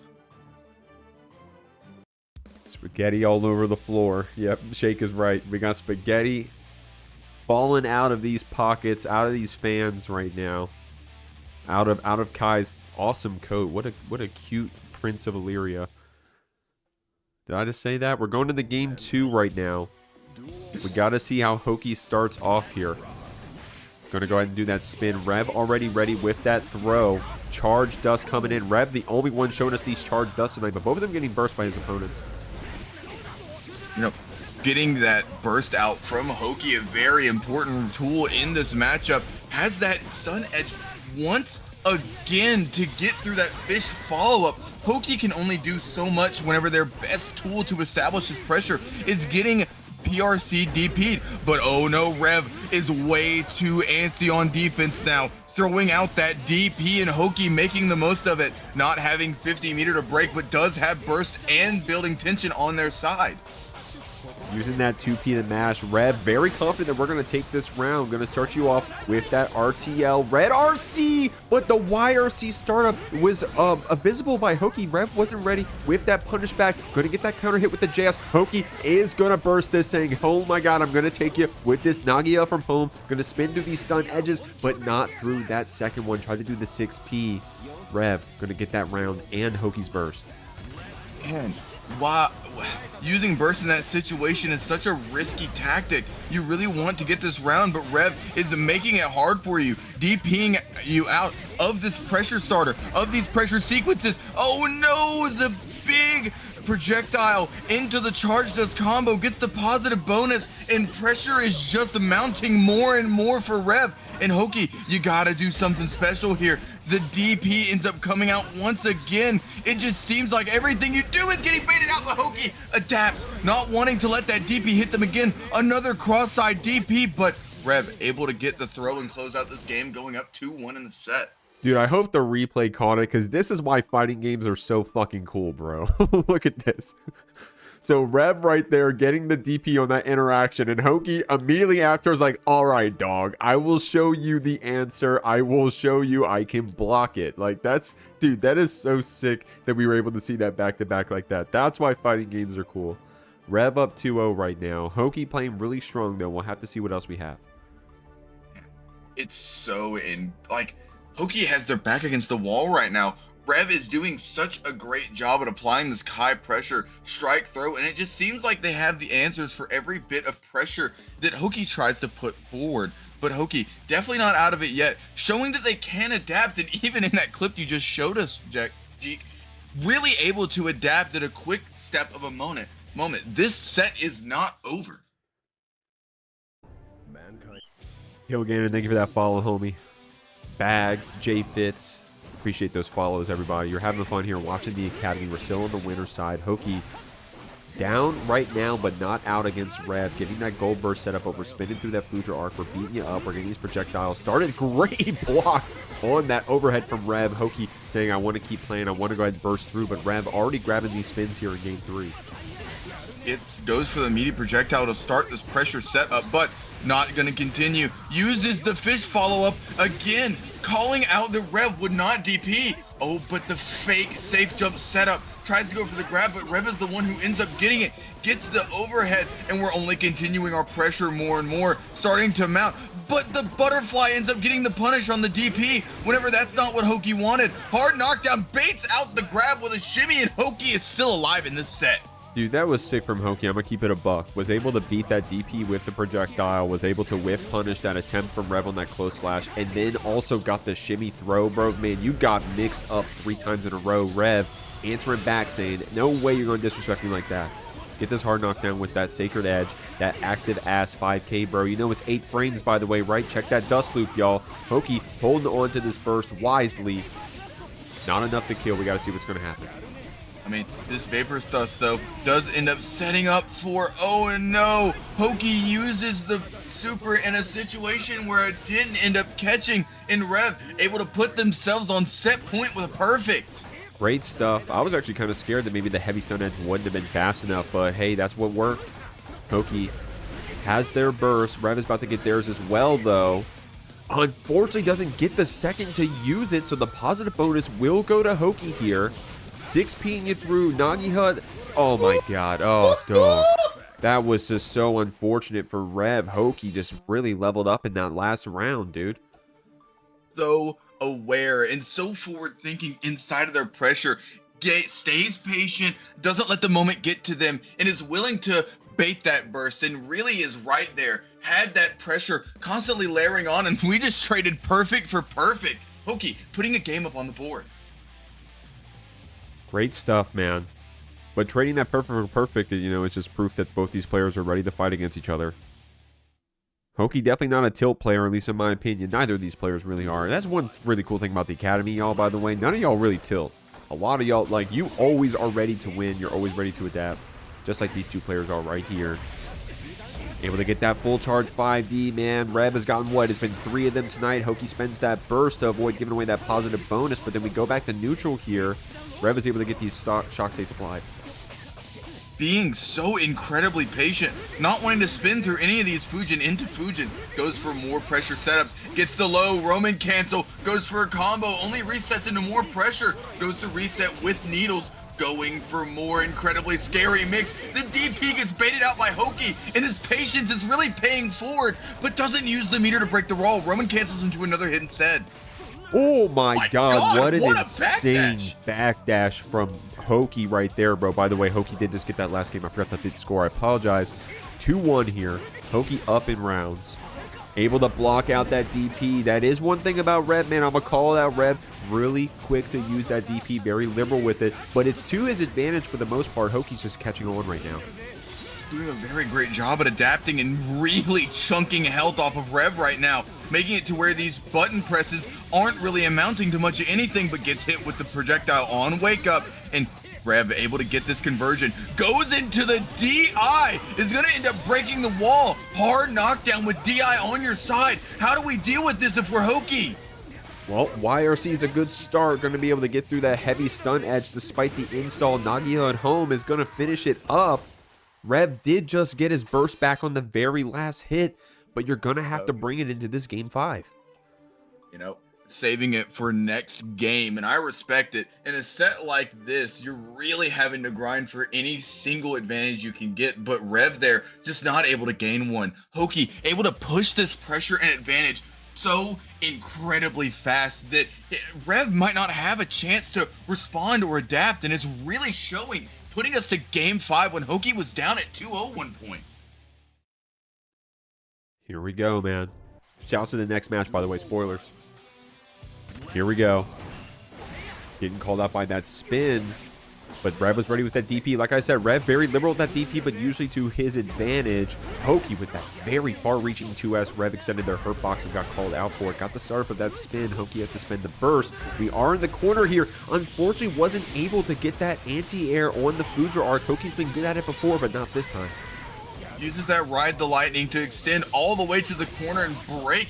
And wow, you're in this Rev corner pressure. We've seen it all day and all before. Doesn't end up getting the kill though, but does break the wall. You don't have resources on your side if you're Rev. Hoki just going in for this pressure, really establishing this neutral game. Fujin into the low, has the Roman cancel to continue the combo, but doesn't end up breaking the wall with it. Resets the pressure with needles, uses the RTL to get out of it, and Rev able to put themselves on set point. Dog, I didn't even realize that was going to be an answer there, but Rev showing us that deep Kai knowledge. And of course, Rev is really good with that 100 tension RTL as well, keeping it safe or extending it for a wall break.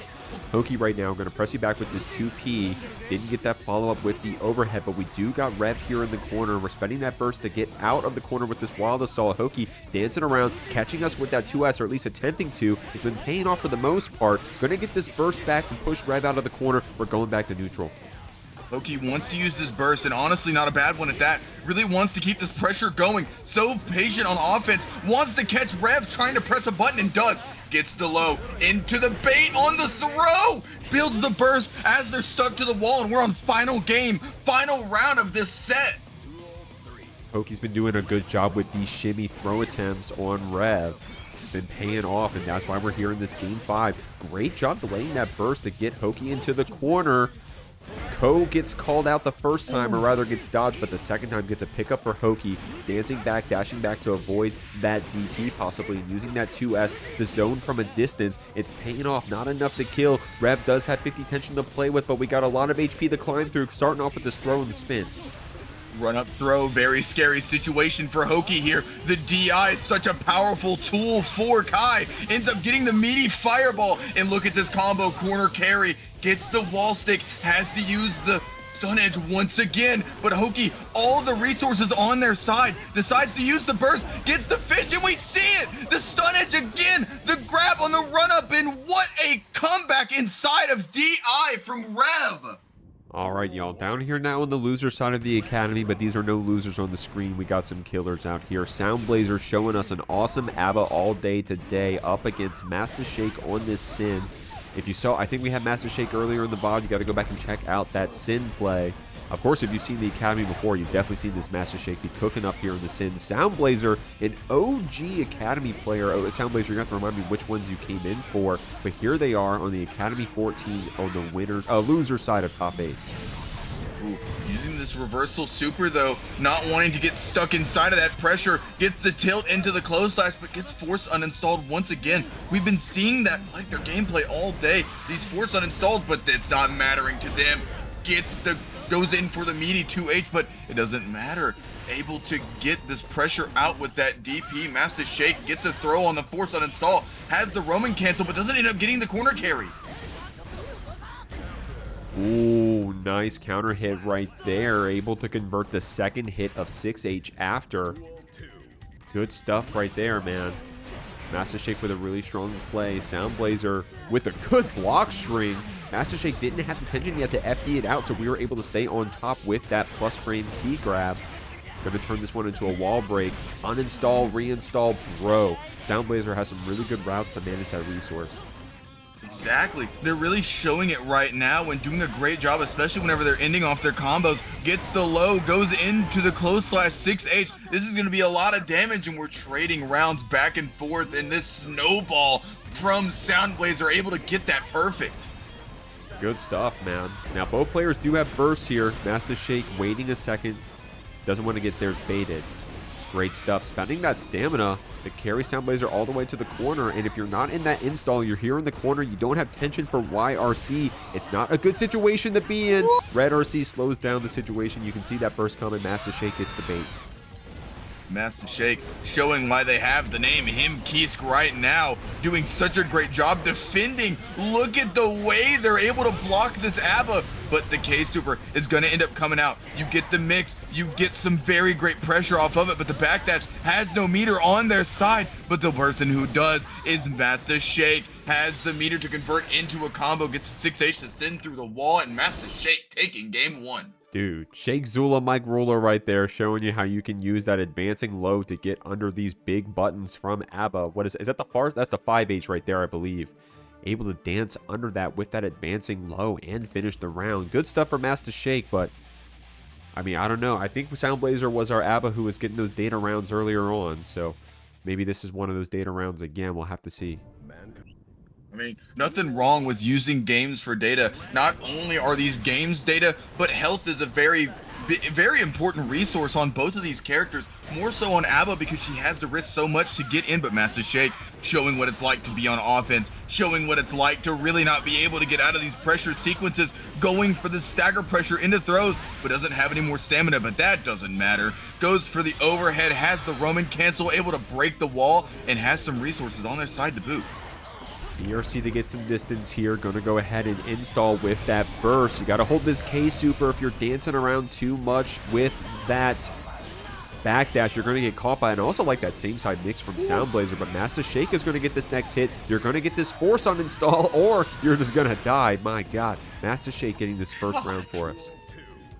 Master Shake using BRC perfectly there, almost using it as a whiff punish tool in itself, adding to this Sin Kisk neutral and anti-poke tool. But man, they're forcing this corner pressure right now, showing the rush down mentality, making Soundblazer guess twice about how they want to interact. Tries to tilt out of the corner, but the recovery on it makes it to where you have to block. Soundblazer able to finally get on offense, decides not to install though, using these far slashes and 2Hs, and Master Shake able to space them out perfectly, has the Tyrant Rave and the clean hit to break the wall.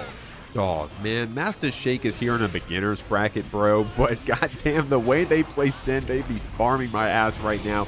Gotta hold this K super. Good job doing that jump back FD, and damn, dude, was that... We were actually so far away that Soundblazer wasn't able to get that 2H after, and that's the reward you get for that jump back FD. Great stuff. It can be so hard to punish.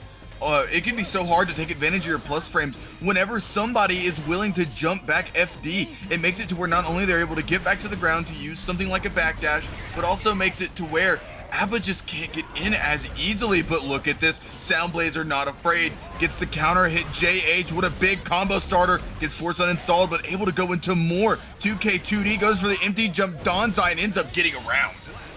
Great stuff right there from Soundblazer saying, Master Shake, if you don't finish your food, I'm going to take you out back. Trying to catch, I think, maybe with a 2S right there. Great job. I mean, that is a very niche anti-air button, but Master Shake dancing above you.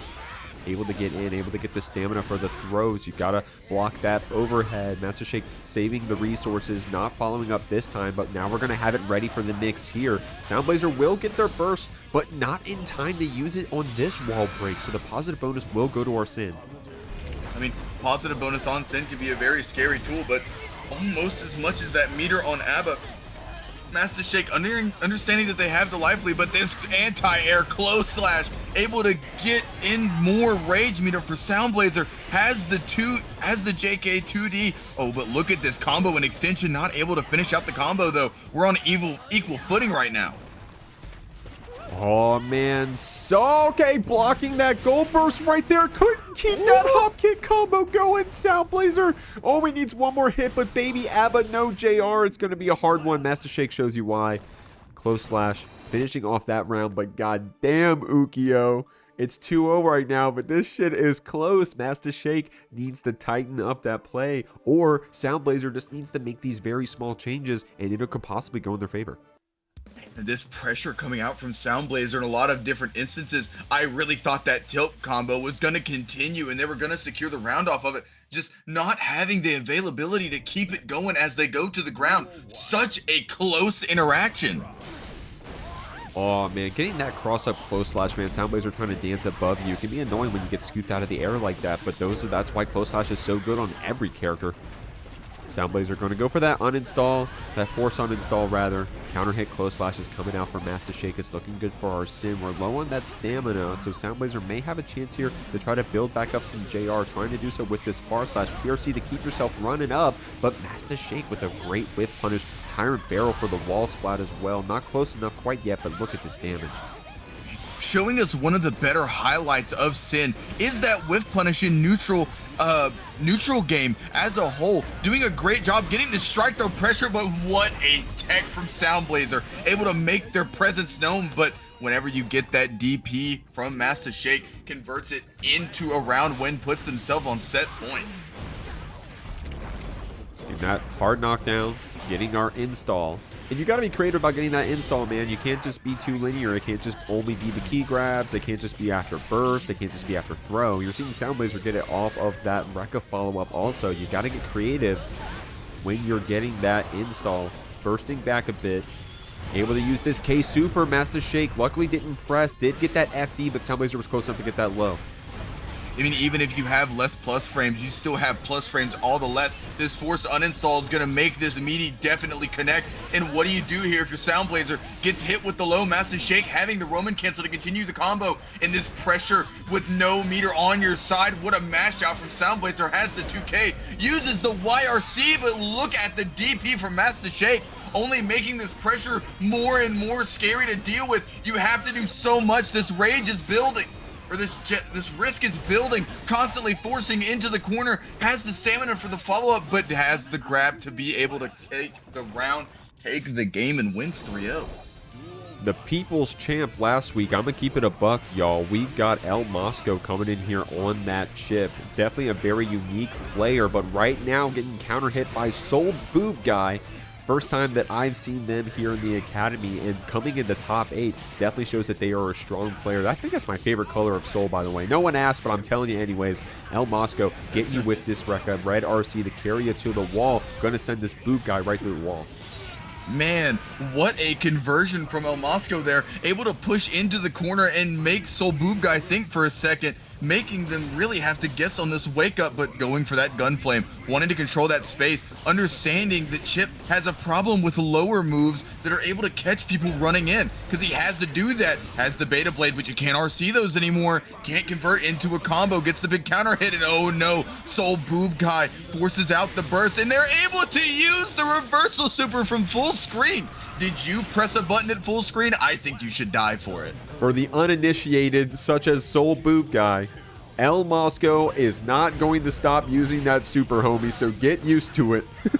You're going to see it a couple more times to your benefit or your detriment. Great clash right there. El Mosco trying to stay on top with that Rekka. Didn't have the meter of the force after, so instead just did a backdash instead. I like that. Soul Boobguy, however, unfortunate drop on this combo, but PRC to keep yourself safe. El Mosco trying to get possibly a DP started right there, but the 2K catches you stopping blocking. Soul Boop able to use the super to catch the backdash on round start. Really a hard call out to being patient and not wanting to let El Mosco get something started, but gets the wild throw off of the Roman cancel, takes the round after getting that brain destroyer thrown at them. Dog, Soul Boobguy out here. I don't know, dude. It's unfortunate these two are playing against each other because El Mosco, the people's champ, but a name like Soul Boobguy, bro. I need this guy. I need to see some more of Soul Boobguy. Trying to get something started here with this Fafnir. El Mosco didn't get that punish on that DP. That can be a hard DP to punish, but if you get another chance to, El Mosco this time lining it up, going to get this wall break. See, most people practice against Kai's DP because it's the automatic player. But oh, look at that 6H, able to get the hit, and Soul Boobguy ends up getting thrown for their troubles. The cross up with the Alpha Blade, I believe that is. That's Alpha Blade, right? It's the one that goes across. Can someone dust loop? Can someone dust loop for us? I got this prop. I'm literally gonna open it up right now so I never make this mistake again because I don't know either, homie.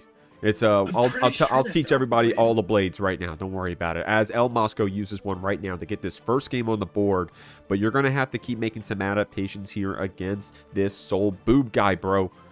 Okay, Alpha Blade, yes, that was the Alpha Blade. Beta Blade is the DP. Gamma Blade is the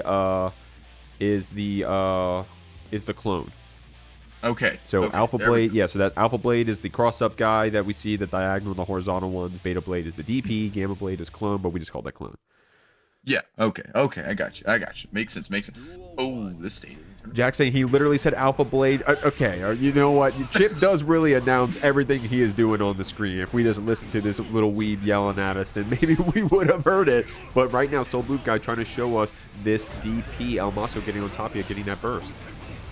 Hey, I'm busy yelling at these crazy plays that Soul Boobguy and El Mosco were throwing on stream. Of course, I'm not going to hear a little Chipp go, Alpha Blade! But able to get this hard knockdown. Goes for the Bandit Bringer setup, but it doesn't end up working. El Mosco able to find a way out, and look at this cross-up, Jeek. I'm liking what I'm seeing, bro.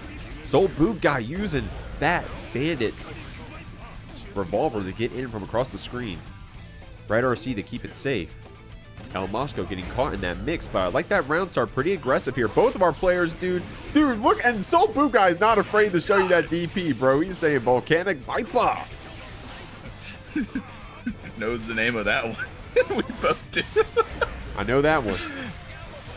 Able to get the cross up, gets the Gamma Blade, goes for the Rekka into the overhead, gets the Alpha Blade to get that wall interaction, goes for a setup, has the Rekka, the JS, able to get the combo, but no! Doesn't get the wall break, tries to use a wall normer that has that enhanced damage, gets the low, but doesn't have the meter to go into the combo, but able to close out that round.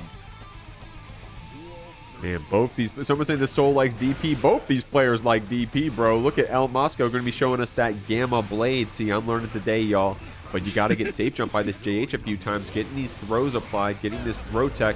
El Mosco ready with that DP, but Soul Boobguy ready with that burst right back. I'm loving saying that name. Good mix on that empty fall low, but El Mosco doesn't want to hold that. Wants to go ahead and 5K through, calling out that DP with Alpha Blade. Got you in the corner, 6K for the pickup. This is crazy stuff from El Mosco. Going to get a positive bonus for it.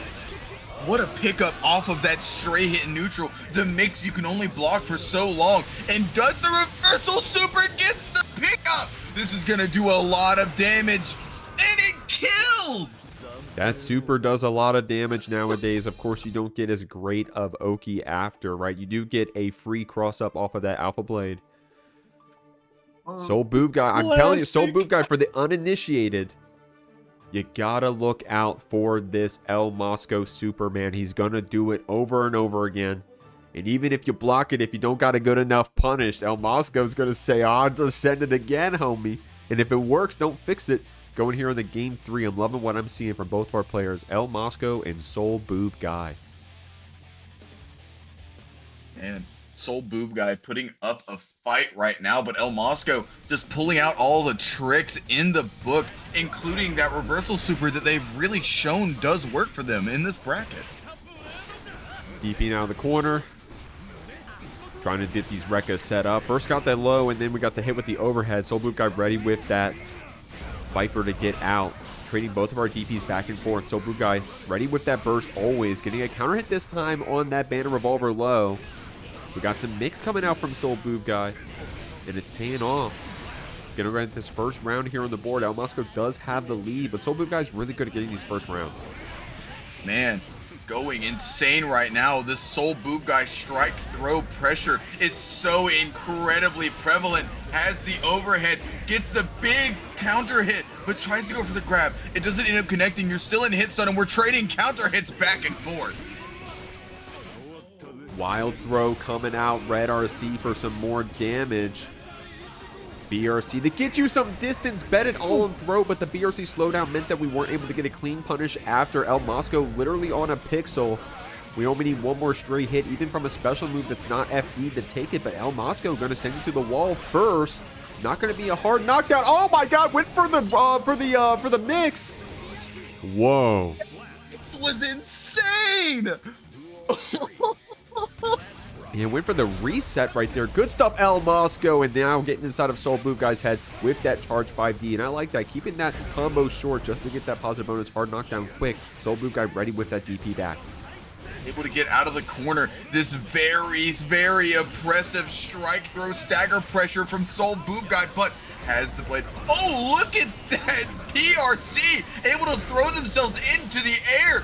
But Soul Boobguy gets the big DP, run up DP, baits out the DP that tried to clash with their own DP. This is gonna send through the wall. We're on one last bit of health.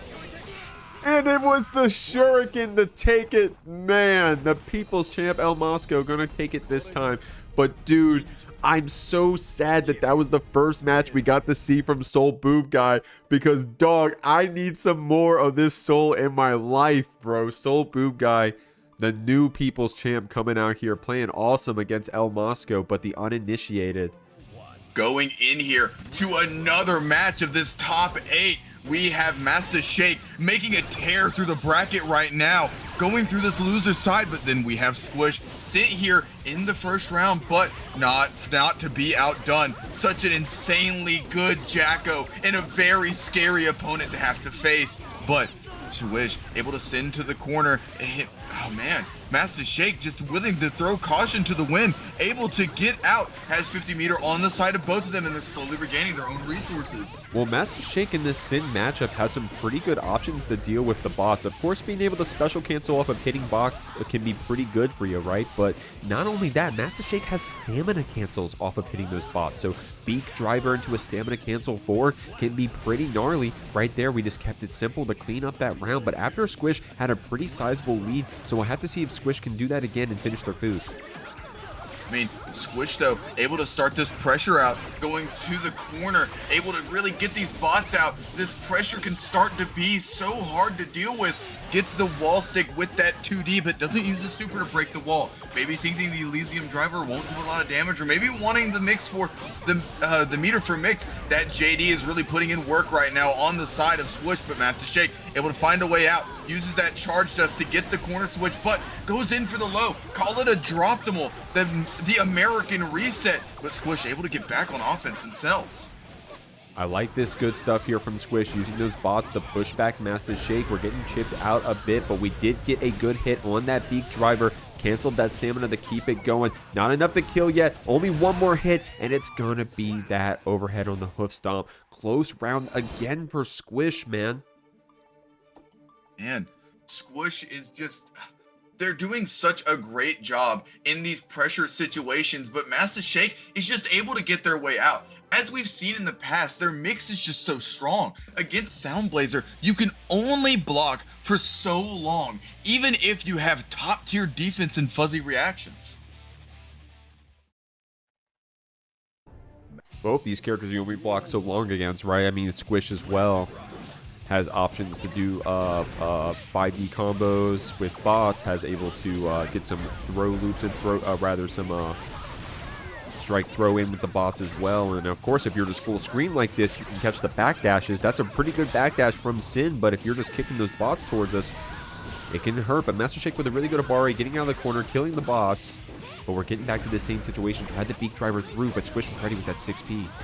Oh, look at that. I don't know if that was intentional, but tried to use the DP and got over the JD. Ended up being a side switch, and Squish had to use their resources to not get stuck in the corner. But, oh, look at this. Master Shake's defense really pulling a big one here for them. Has the beak driver to force into the wall stick and gets the Tyrant Rave to break the wall. Hard knockdown on Sin is a very scary tool. Goes for the low, but doesn't use the stamina to pick him to a combo.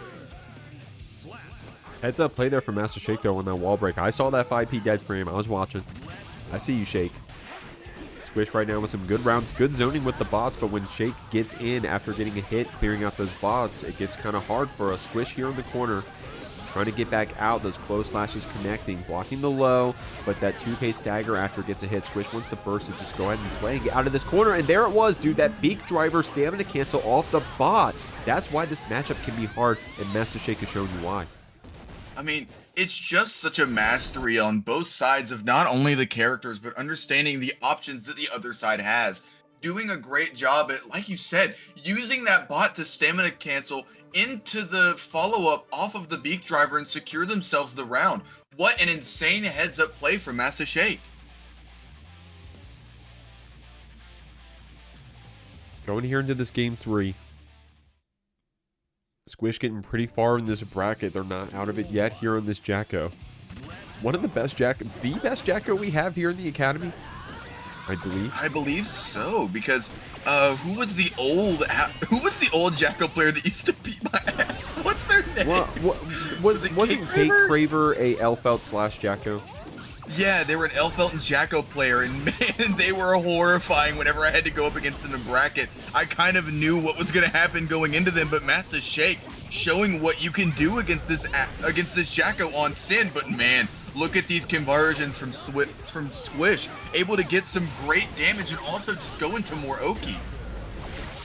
Oh, look at this Bombo off the bot, dude. Squish showing us some cool combos right there. Sending Master Shake through the wall, dealing a lot of damage. But Shake does have stamina to play with if Squish gives you a chance to use it, using possibly a Hawkbaker follow-up. PRC to slow things down. The 6B is going to seal out that round. That's what Squish needs to do, right? We have such a good start in all these rounds, I believe. We just haven't been able to finish that food, and Master Shake's been able to get those comebacks. So if we can just keep sealing the deal here, that's all we're going to need, I believe.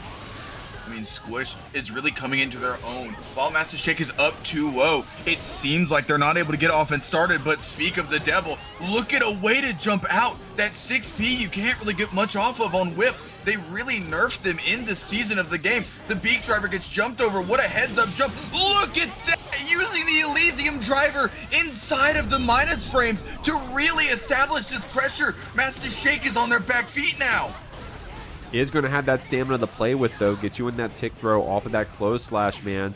That close slash Sin tick throw can be a B word to deal with, but Squish doing a good job dancing around it. Going to go ahead and push that bot towards you to finish their food. Like I said, man, Squish just needs to keep finishing that meal. We're getting really good starts. Master Shake is getting these comebacks. Almost got another one right here, but as long as Squish can seal that deal, I think we'll be having a good time getting one game on the board. It's definitely not over. Maybe on your back feet, and Master Shake is one game away. We've seen them be able to snowball these hits into more pressure and just establish themselves in a way that we haven't seen many other players do so far in this bracket. It's almost as if they know once they get that hit, sky's the limit. As long as they have stamina, they're really able to push forward, but Squish not to be outdone. Finally getting a foothold in this game, willing to do that pressure sequence on their own, and man, this Jacko pressure is just so hard to deal with because it's like you're getting mixed at full screen. And that's what you got to do as Jacko, right? If you keep throwing the bots in the same direction every single time, then your opponents are going to have an easy time dancing around them, especially a character like Sin, able to use that raw step forward. So you definitely want to be able to be creative with your projectiles. So good stuff for Squish for doing that. And here's that, dude, it's oh, this time able to backdash that throw. We have that lead. Master Shake, this is normally where we get the comeback, but not this time. Squish able to seal the round. And Squish doing such a great job at making sure their pressure amounts to more conversions and hits. It's like we're seeing Master Shake, but on Jacko. But being able to DP out only hits the bots, and Squish able to get a big conversion, pushing more into the corner. But, oh, gets the throw! We're building so many resources on the side of Master Shake, but not able to use them in this capacity. Finally gets on offense, and the positive bonus is starting not to matter for Squish. Which is going to have a lot of tension to play with, but you're right. After we got beat up a bit, it's kind of hard there for a second. But, dude, only one more hit will take it, especially any chip. But this time it's going to be that advancing 2D. Dude, Squish turned something on, I think. Master Shake playing super well, still able to get these comeback situations. I mean, it's like clockwork, bro. We get really low on that HP. Squish has a really good start to the round. Master Shake starts showing you what he can do on that Sin. But now Squish is finishing that food, bro. Squish doing such a good job adapting, getting into their own, settling in. And even whenever they were down 2-0, didn't tilt, just kind of locked in and understood what they've had to do. Establish this pressure, get this very peculiar zoning game out, and really make Master Shake have to guess on when they press and when they don't. Good block on that overhead right there. Just blocked, by the way, so we were adapting to what side Squish was on. Got these bots hitting you around, finding that gap with the Hawkbaker. Good stuff. Delay on the burst meant that Master Shake gets to go full screen, set it back into the corner. But Squish has been really good with these 6Ps, man. You saw it right there. Really great job at them making sure Master Shake can't have control of the air for free, just smacking them out of the air like they're a fly. But Master Shake, you're stuck on defense, goes for the DP, but gets the hit stop onto this bot itself, giving Squish time to react and do something. But oh no, the grab doesn't connect. You're still in hit stun. You can't grab. We have throw protection. This isn't Street Fighter. Dude, Squish here all of a sudden on set point from a comeback. Master Shake still playing well, but I just think Squish has been leveling up as the set has progressed. Those anti-airs have been paying off. These lows have been paying off as well. Ooh, goes for the jump. This might be able to block the reversal super from Squish. Elysium Driver not connecting, and now Squish is on the back foot. Look at the stamina on the side, able to get a big counter hit. These backdashes aren't working for Squish like they have been. Oh, this stagger pressure goes for the grab. These hits are coming out. The Tyrant Rave. We're on last game, last set of this top 8 set. Oh my god. Oh my god. Oh no. Okay. We good? We're good? We're playing? We're good. Okay, hopefully no desync or anything happened. Hopefully we're good. Okay. All right, we're playing. Okay, all right.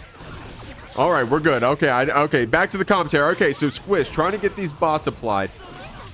Trying to get some zoning out here. Master Shake does have burst if we need to use it. Blocking back here in the corner. 6P has been paying off for Squish. Having that burst to put Squish into the corner. Squish going to pay it right back. To get some bots applied, you got to block these ones full screen. We have stamina to play with. Try to get it right there with that Hawkbaker stamina cancel. Look how much Squish is using that 6P, bro. It's paying off like crazy. But the BRC slowdown gives Master Shake a chance to whiff punish that one. We got you in the corner. Good job jumping that throw. Counter hit on the way down. Squish canceling in the super. This will be it. Squish and a reverse sweep moves on.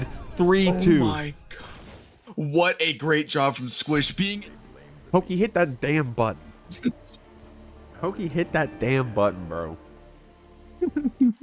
There we go. Thank you, Mosco. I heard from the voices above calling out to this losers quarterfinals match. We have the Hoki making a run through top 8, getting into winner's side, but falling very short to Rev, a very strong Kai. But we have El Mosco, the mix king out here, and the purveyor of reversal supers from full screen.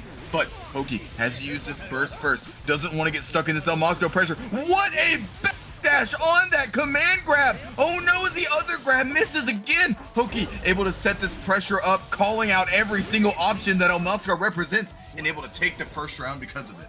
Good stuff right there, Hoki. Solid first round. We did spend that burst, so El Mosco had theirs ready after that whiff throw punish. Hoki doing a good job getting out of these corners, by the way, using that Rekka. El Mosco trying to get some hits, man. Both these players, we're fighting ghosts out here, but El Mosco getting things started with a command grab. Going to get you on that wake up. Hoki was probably waiting for another grab attempt, but El Mosco was ready with that 5H. El Mosco doing such a great job at calling out these defensive options. Has the conversion, goes into the super, and we're just looping hard knockdowns and positive bonus. Even if you're Anji with some very high guts, it's kind of hard to get out of these situations, but Hoki finds a way, uses that YRC, but on the run-up, El Mosco not afraid to throw, tying up this first game one apiece. Getting that first game tied up. Both of our man, I'm almost call out, man. Both our players here are fighting ghosts. It's a 2v2 right now. Hoki right now going to pick you up in that projectile though. El Mosco not blocking low, able to use that deflect shield to get out of that corner. Hoki using that whiff for the same side. El Mosco showing you that gamma blade, but the Nagia going to get that pickup, going to clean things up in this very first game. But we did go down that last round. We'll see what we got in store for the next ones. I think we might be in the wrong game mode, Jeek. They're fighting the assist coming off of the screen, trying to get these happy birthdays going. Yeah, man, we're playing Dragon Ball Fighters. We're trying to do whiff in the full combo. Oh, exactly. Yeah. Good money in the chat. Team of 2. Holy moly. All right, y'all. I haven't really been paying attention to that team of 3 game mode. Didn't know Roy players got in this drive. How is that? Is that a melee joke? What's going on, Oddity? I think that's a Smash joke in general. Yeah, is that a melee joke? All right, here we go. Game 2. Going to get that nasty counter hit on El Mosco. Going to get into the corner, but we're ready with that burst. Going to call out that 6P with a run-up DP. Dude, if it's going to be anyone, it's going to be El Mosco. El Mosco has such an aggressive and very gamble-heavy play style. Like right there, whenever it doesn't work out, whenever you're playing as a character like Anji or a player like Hoki who's able to crate this damage, whenever you're playing a character like Chipp, all of those factors mix into one and you get rounds like that. 6K getting blocked. Good stuff, Hoki. Getting a cross up right there too. El Mosco getting called out for that one. Going to get a pickup and oh my god, Hoki. Hoki's ready with the conversions. Going to get that wall break regardless of what we start off with. El Mosco does have some tension to play with here, but not a lot of HP. There we go, Hoki. Hoki, come on, Hoki. I gave you a whole week. Your homework was to learn how to punish that super. Oh, but Hoki having an understanding of this matchup, able to get the trade, and El Mosco not even able to use burst. Hoki goes up 2-0 very quickly in this set. I didn't forget, y'all. No one narked, no one told on the teacher, but I'm going to remind y'all, I said your homework for this week is to go learn how to punish that Chipp super. Red Dawn was the only one to do it. Of course, we were able to win right there. Great stuff, Hoki. But El Mosco is going to get you back with that. Possibly. We'll see. Going into this game 3, loving what we're seeing from both our players.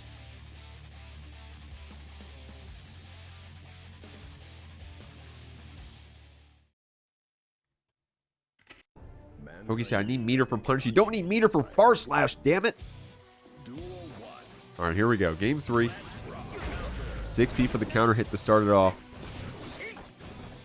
Hoki doing such a great job on defense, being so patient, and really trying to snipe out these run-ins from El Mosco, but man, getting this pressure started, resetting with needles. What a block from El Mosco. Ends up getting the wall stick anyways, able to fast Roman cancel forward and just get that 6H. El Mosco chasing you down. BRC from Hoki's going to push you back a bit. Nagiha's going to get that pickup. El Mosco does burst there. And going to call out that whiff with the super. It's going to deal a lot of damage, but not going to be a big punish after. El Mosco will have that alpha blade for the cross-up. Oh, it's going to be the command grab this time. Goes for that command grab. Goes for the alpha blade this time. The diagonal version. Hoki tries to backdash the first hit of that Rekka, but gets clipped with the second hit. And El Mosco able to take a round in this set that was looking so dire at one point. Great stuff. Great comeback there from El Mosco. And that's what you're going to need. You're going to have to start getting to Hoki's head now. And Hoki's not really a tilt player. Maybe it's possible. And if it's going to be anyone, it's going to be El Mosco, man. I'm going to keep it a buck. But these pins are catching you. They're resetting. Not enough to kill, but literally on a pixel. We'll have to see what this Chipp can do. Oh, did a great job at calling out the air, but just was a little bit too late on what you were 6P'ing. No, this... Dog. I'm pretty sure Hoki didn't think it would hit and literally went for a punish, but it didn't end up connecting. Yeah, it's exactly that, man. Ended up working out for Hoki regardless. Just call Hoki call that optimal because Hoki was able to get their burst back here. So call that actually optimal. Hoki was big brain for that one. Now Mosco gonna catch you with that low on the Rekka. Red RC, they keep it going, but Hoki was able to backdash that drop after, get this punish, get this counter hit close slash on El Mosco. We got a lot of tension to play with. The world is our oyster. Gonna go for one more reset. It's gonna be the close slash on the wake up. Very good set from both our players, but Hoki's gonna be the one moving on 3-0. Winners finals. We just saw all the losers matches, at least for now, but coming up is Rev versus New Heads UberCheesecake. Both of these players not new to the winners final side of things.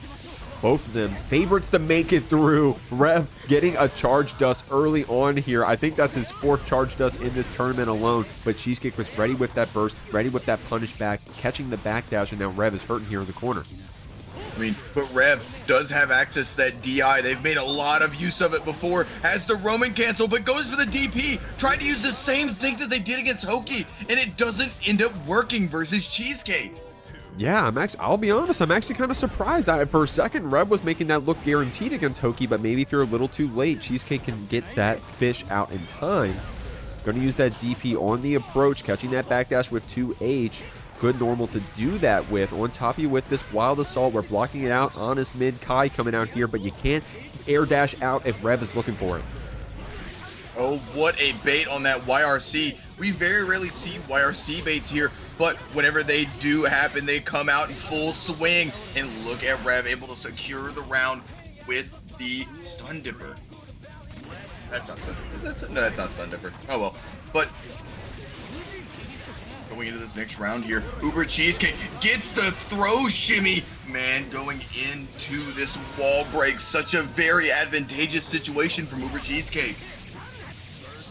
Oh, I like that. Couldn't get that whip punish on the 5K. Cheesecake was ready back with that 2S. You're air dashing into an install that may connect. Okay, we had a chance to block. Good FD, by the way, that canceled that dash momentum and able to block it out. Heads up play from Cheesecake using that high level defense. Rev in this install, only a little bit of HP, has to block it out for a little while longer. Cheesecake does have this meter, and they won't even need to spend it. The Nagi Hut's going to finish it off. Cheesecake gets the first game on the board. And Rev was doing such a good job at defending those DI into die claims, but they're just not able to pull it out. With a comeback mechanic, you're bound to pop it and have so little health that one wrong interaction and a player like UberCheesecake can make you pay.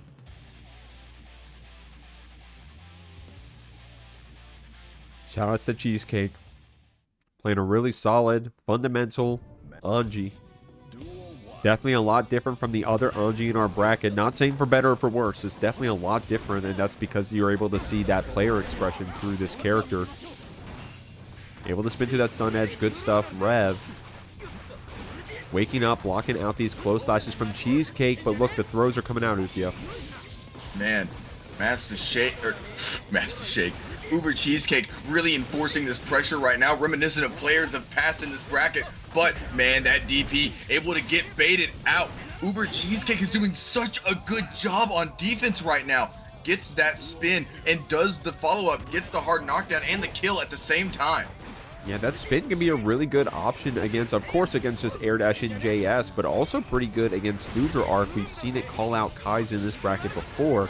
Cheesecake wants the burst to keep this pressure going, and it's going to pay off after that Ko gets a nasty anti-air. I like using that red RC to try to secure that wall break. Unfortunately, drop that 5H after Rev, able to get another chance with the Stun Dipper RC. I mean, gets that dash cancel close slash, goes in for more of a combo. What a way to wall stick. But man, this Anji Guts is really starting to play a factor. The amount of health that's on the side of UberCheesecake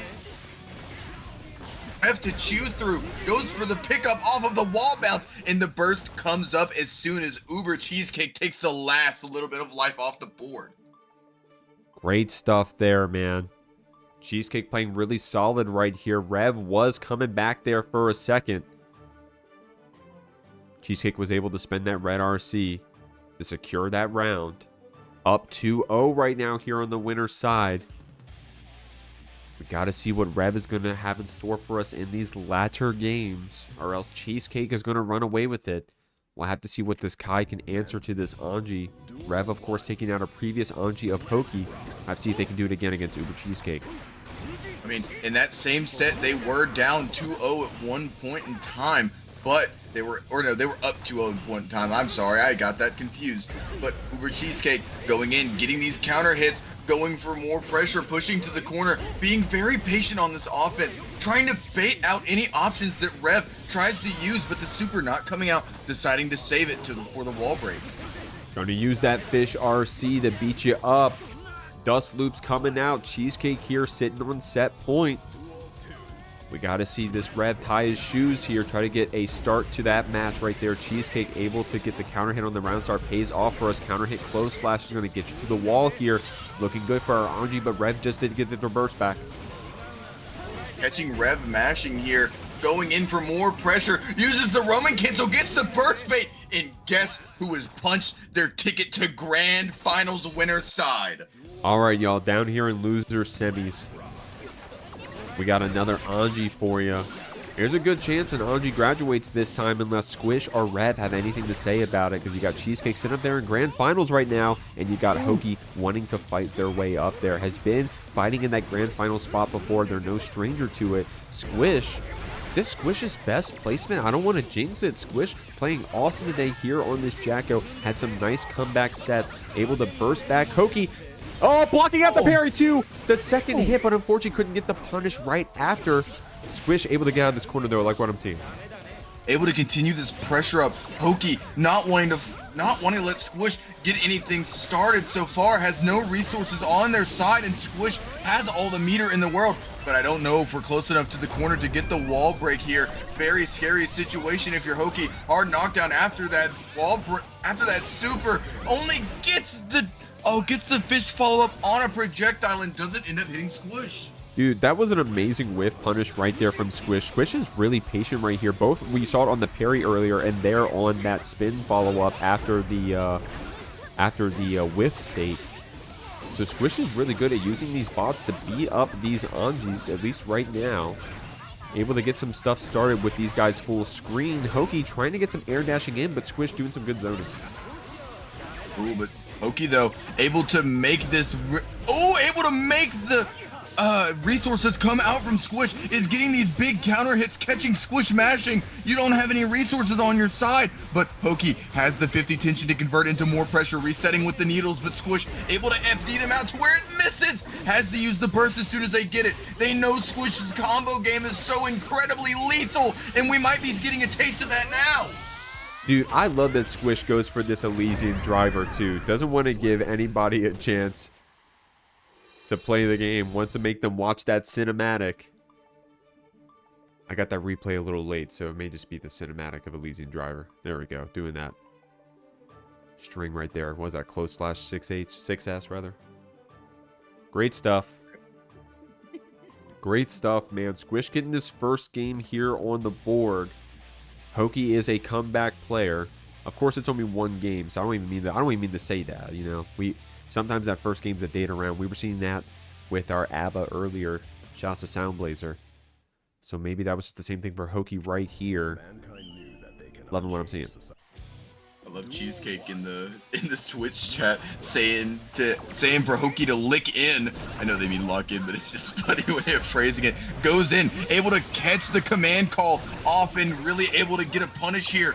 Going very patient in this matchup. Look at the burst bait, but not able to get a punish. Was too far away. Had to run up, but does get more pressure. The 2D counter hit. Very, very volatile in forms of matching. Oh no! Tries to use the super inside of the minus frames and gets the wall break off of it. Great stuff there from Squish. Playing pretty solidly right here and able to use that air attack command to call out Hoki trying to air dash forward again. Great stuff right here. 2K2D for this soft knockdown. Getting that cross up with the attack command bot. Couldn't keep that juggle going, so Hoki gets a chance here to get out of that pressure, but Squish is just walking you down, man. It's 2v1 out here. Squish is just being very aggressive on offense right now, and it's working for their betterment.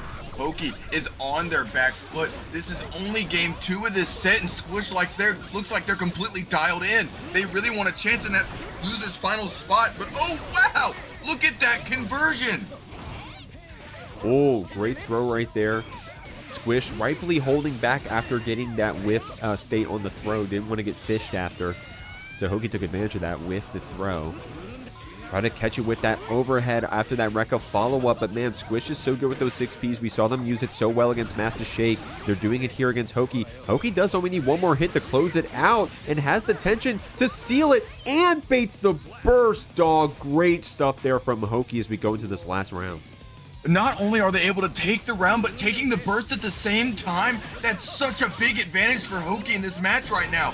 Not only that, but it crossed them up too. Gets the guard crush off of the fish follow-up. You can set these bots out, but you can't block after that.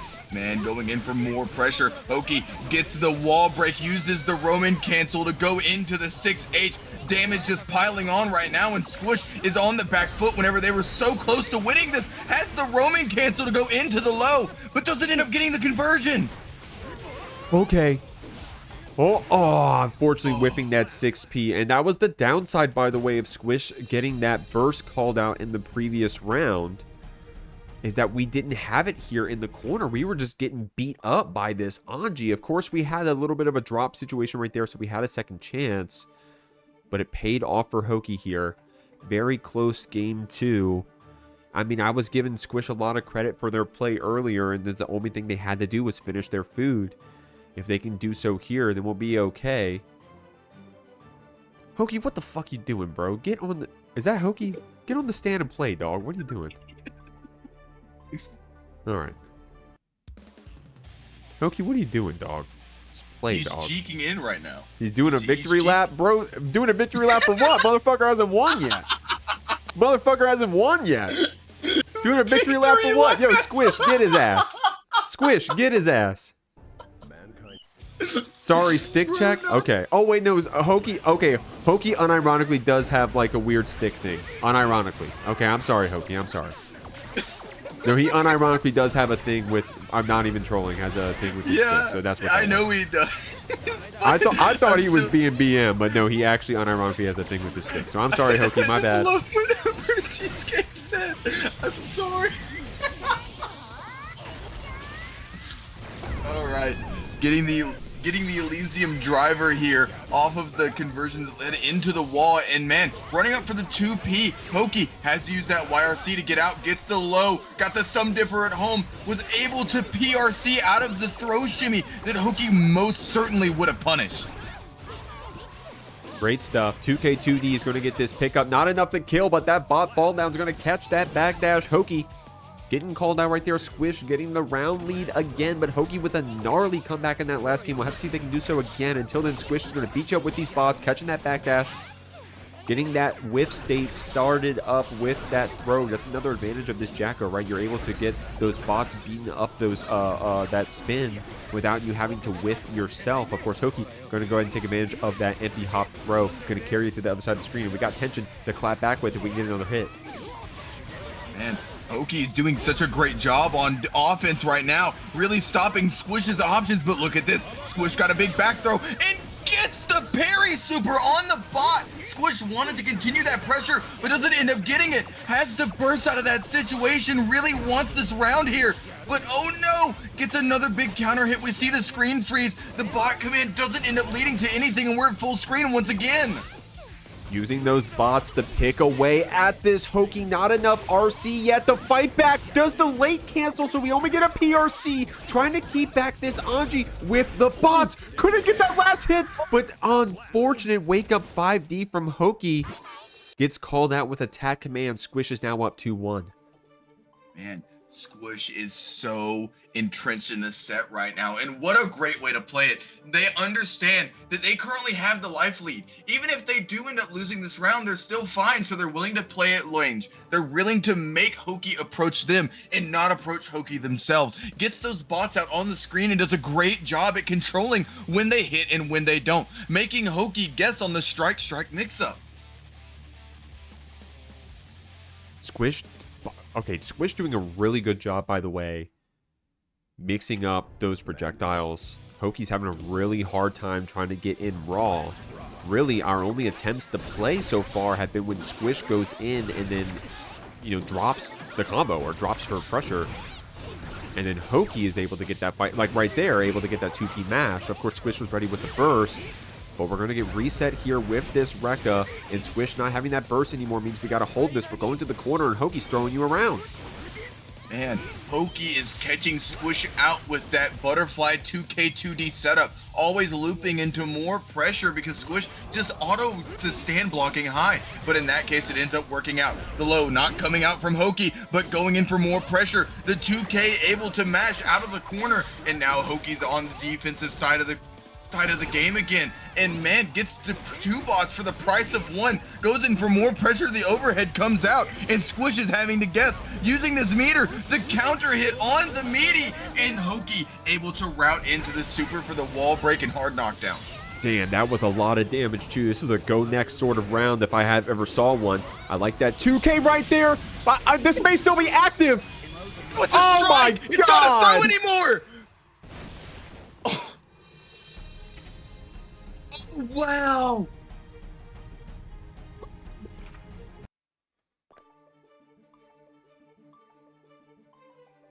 It's not a throw anymore. So it's a strike. It's a hit grab.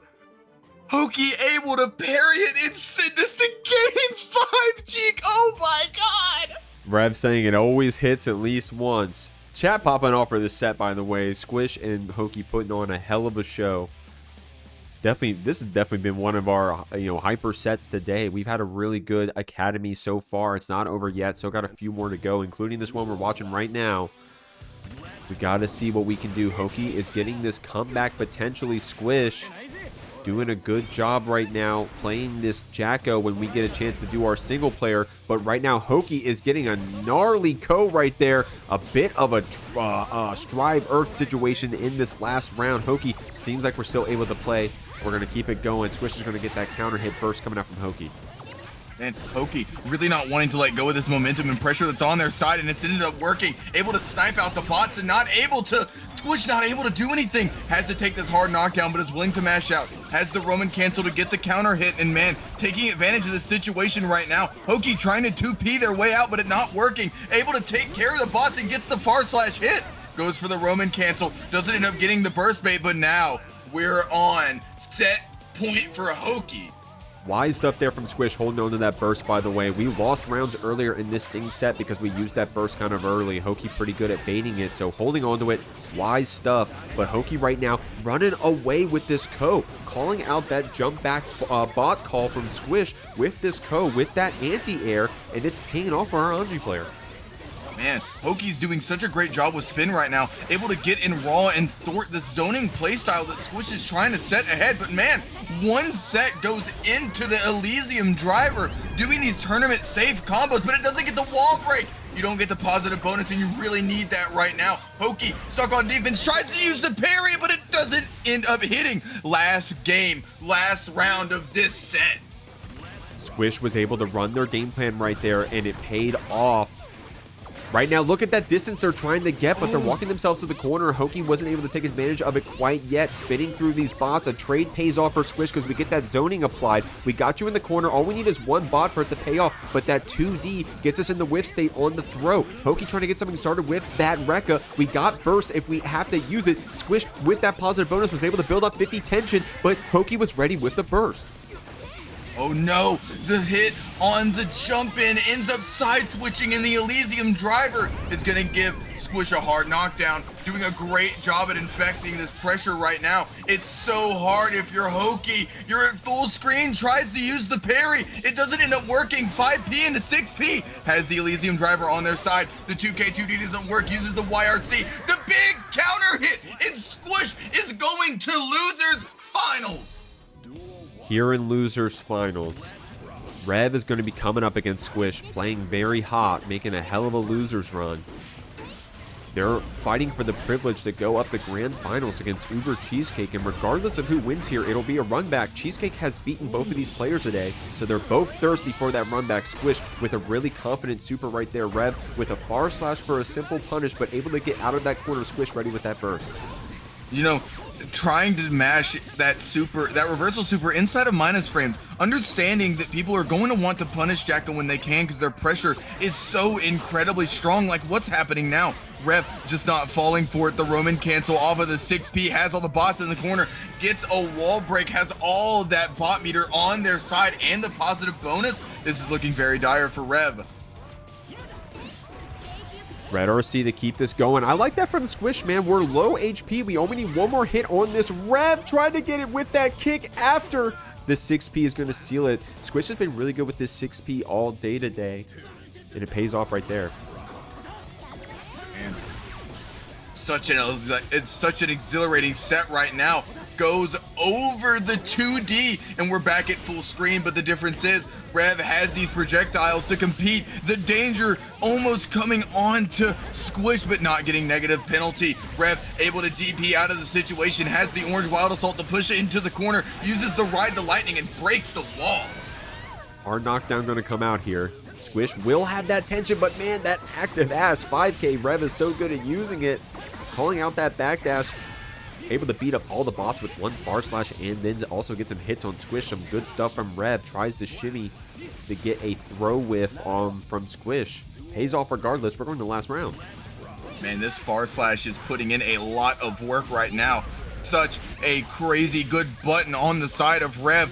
We're getting a big combo conversion, and look at that health just fall off of Squish as you were talking about Kai beating up his girlfriend's wife right now. Man, oh my god. Dole, you gonna take that? Soul Boobguy, where are you? Boobguy, where you at? But Rev is gonna get this first game. Shouts to Soul Boobguy earlier in the bracket. If you're watching the VOD, you gotta click around. If you're watching the VOD, leave a comment. If you're watching this far and you're watching the VOD, leave a comment. Appreciate you. Say hello. I'll say hi back. Tell me your favorite video game that isn't Guilty Gear Strive. I like that question. We're over here playing fighting games all the time. I want to know your favorite. I want to know your favorite video game that isn't Guilty Gear Strive. Bonus points if it's not a fighting game. I want to hear. You guys JRPG addicts out there? Anyways, here we go. Game 2. I respect it. Squish is zoning us out with these bots. Got Rev over here in the corner. 2D counter hit. It's going to get that burst from Rev. Goes in for the 2K 2D. Rev not having any resources on their side to get out of this pressure. What a DP from their side. Able to be so active on defense. And Squish calling out that dash overhead. Counter hit 2D. Misses the bot call. But the whiff only sets up for another opportunity to keep the pressure going. Oh, couldn't get that whip punish on the Fuja arc, but we do have Rev in the corner. Only need one more hit. It's going to be that 5D. Man, I love that animation, by the way. Squish getting this first round. Great stuff. Rev is about to get that burst back, though. We used it kind of early, so we're already about to have it back. And I mean, that's one of the good reasons to use that burst early. Definitely wanted to keep that wild assault combo going. Unfortunate drop right there. Squish able to zone back out with that JD, but getting caught in the very late active frames of that heavy stun edge. It's going to pay off for Rev here. Oh, and what a combo. Able to convert and push through the wall with that super. And oh, the 2K2D able to catch Rev off guard, but we have the Stun Dipper RC, goes for the dash cancel combo, and Squish decides not to use the burst, saving it for next round. Very wise of Squish, man. We saw that get punished earlier. Please play this match. Oh, God. Okay, a little bit of a slowdown there. Okay. Are we good? All right, we're good. Okay. All right. Oof, my God, dude. Strive. Saturdays for Strive, man. Man, definitely not the best day to be playing Strive. But we're trying to make it work out here. Squish trying to keep this combo going despite the Earth. Going to be able to DP out. Rev keeping this going with the PRC. Going to get kicked back. Squish trying to get these bots set up. But good stuff, Rev navigating around those projectiles. Able to get Squish here in the corner with that shock state applied. YRC is going to get us some distance. Really doesn't want Rev to get in and do this pressure like they have been doing, but Rev finds a way anyways, gets past this Squish, and man, Rev is up 2-0. Great stuff. Great stuff out here.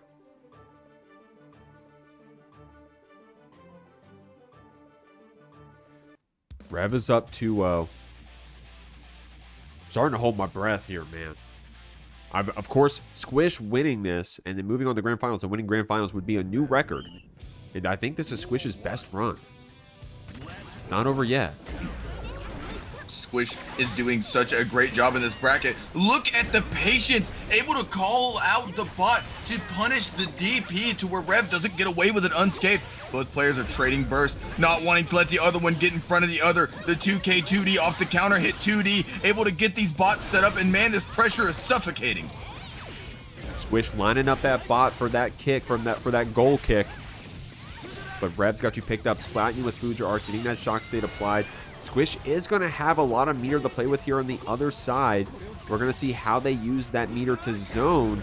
Only able to jump over that heavy stun edge. Rev was able to get in regardless, getting this red RC combo, and now we're on set point. Oh, wow, Rev almost on the cusp of punching their ticket to Grands, but Squish still alive. Gets that 2D, has the kick, gets the wall, but doesn't get the wall bounce. Pushing so close into the corner, has the bot call, going in for the stagger pressure, and the grab misses. Rev able to run up, get this shock state going, and Squish is in such a heavy pressure situation. Going ahead and knock you through.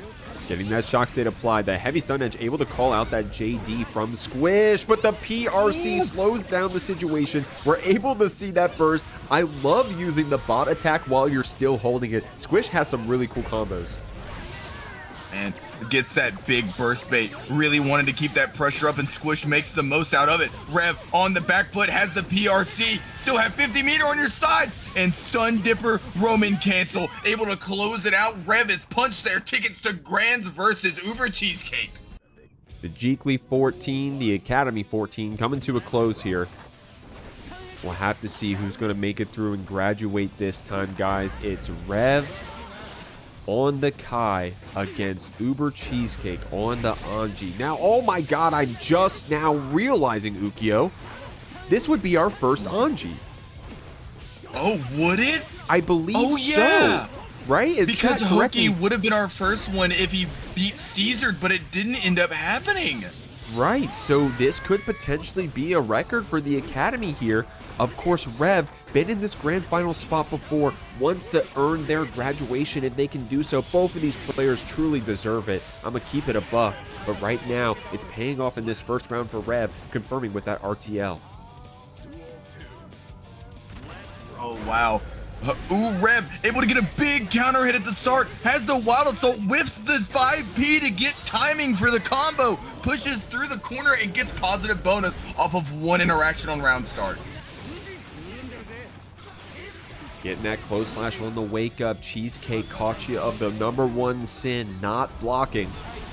Gonna send you through with that super hard knockdown. Rev has so much meter to play with, though. Rev loves doing, I was just about to say it, I swear to God, the RTL PRC. This time it's gonna be the red RC because that did connect. Uber was ready with that burst right away. Says, hey, I'm not gonna let Rev style on me today. In fact, I'm gonna red RC, try to beat up Rev myself. Maybe Rev burst here if we even get a chance to, or if we even need to. Gonna try to get Cheesecake beat up here on that dash in attempt, but the parry point blank, hitting that heavy stun edge. Cheesecake evening up the rounds. Cheesecake doing a great job at making sure they stay on even footing here. And I believe, wasn't this a rematch from, what was it, winners finals? Yes, this is also a run back, by the way, from the winners finals. Y'all watching the VOD are like, yeah, of course it was. I'm sorry, I got goldfish brain. Able to DP through. Okay, we saw that work so well against Hoki earlier. Then the one time Rev did it against Cheesecake in their previous set, shout out to that winners finals, it didn't work.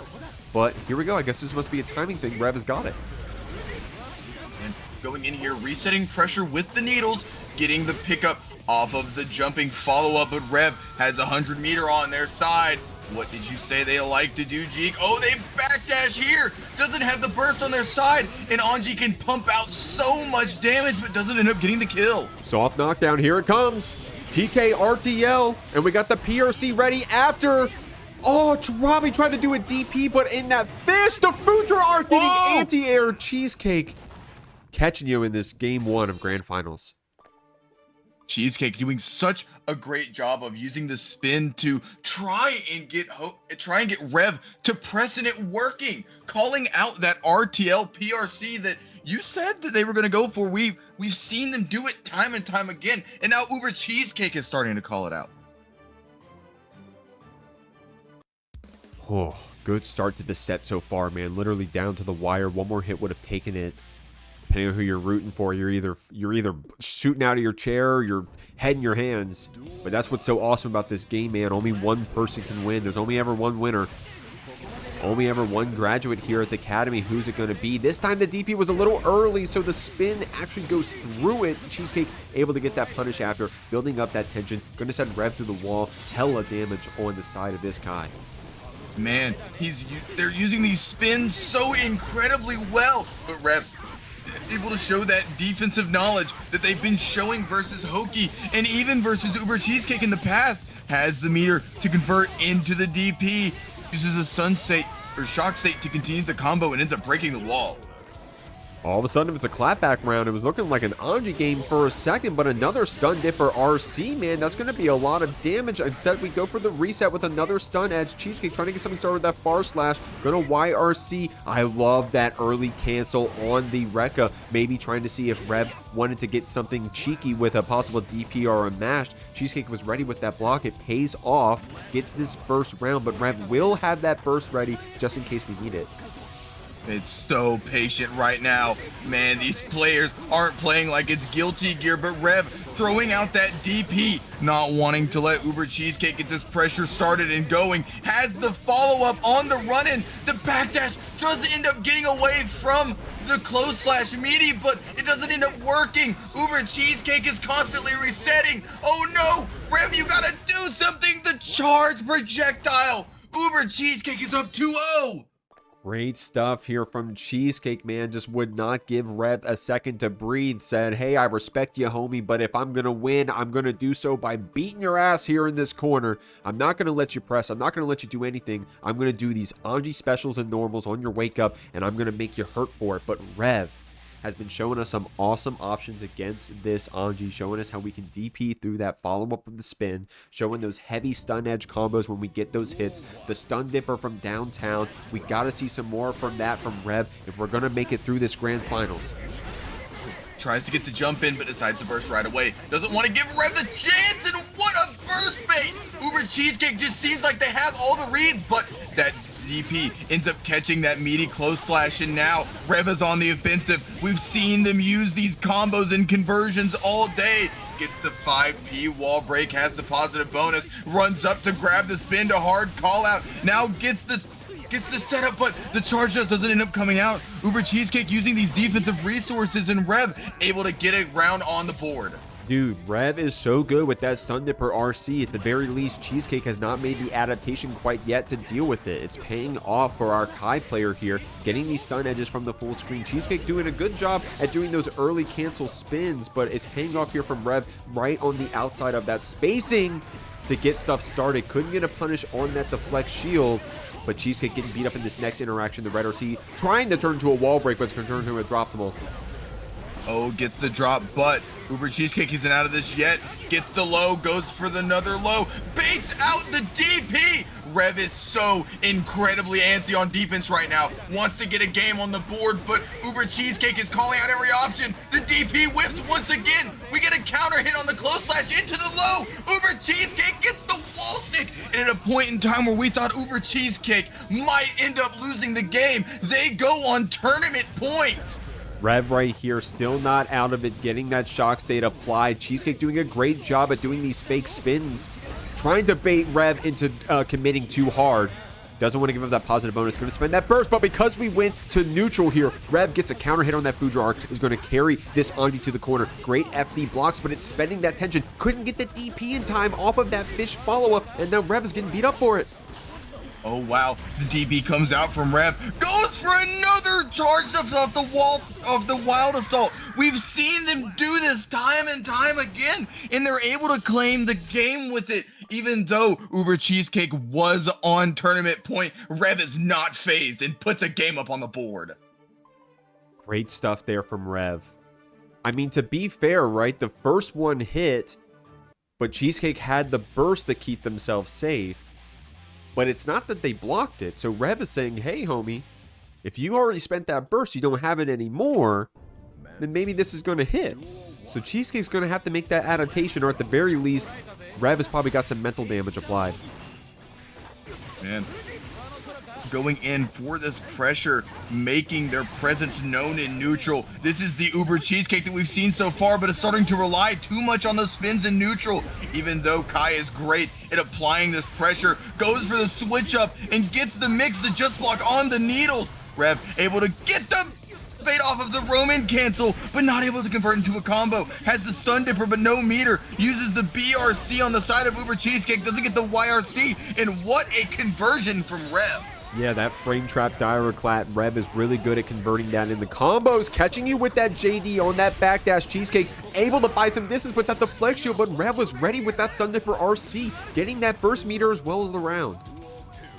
We're seeing life come from Rev that we weren't seeing in these first two games, and it's almost like they know why they're here. They had all this work, they did all this grinding, gets a charged us off the same Wild Assault setup that we've seen, gets the finish on the Dust combo, has positive bonus on their side, runs up and grabs the parry super, gets a big conversion, has the stun state to get the DP combo, and uses that far slash to convert into a game 5. Man, great stuff here from Rev. Catching on to that 5D, catching on to that wake. I mean, to be fair to Cheesecake, hasn't used that parry like that in the entire set. I think in any of their sets. But Rev just felt it, bro. Rev had that sixth sense, felt it coming. We're going to game 5. Both these players are feeling the pressure. I mean, it's so crazy to see Rev come back, really bring life back into the set whenever we thought UberCheesecake had it made. It's like they've been in this position before and know what it takes to have to adapt. Cheesecake here being really patient now on those spins, but the moment we threatened a single one, Rev was ready. Nice gold burst right there on that Foudre arc. Cheesecake has been ready with the 60s before. This time went for the gold burst. Rev is saying, homie, you aren't going to spin on me again. Went for that 5D, but Cheesecake was ready with that defensive mechanic to keep themselves in it. Going to get a wall break here for Rev. That shock state is applied with that double Diraclat.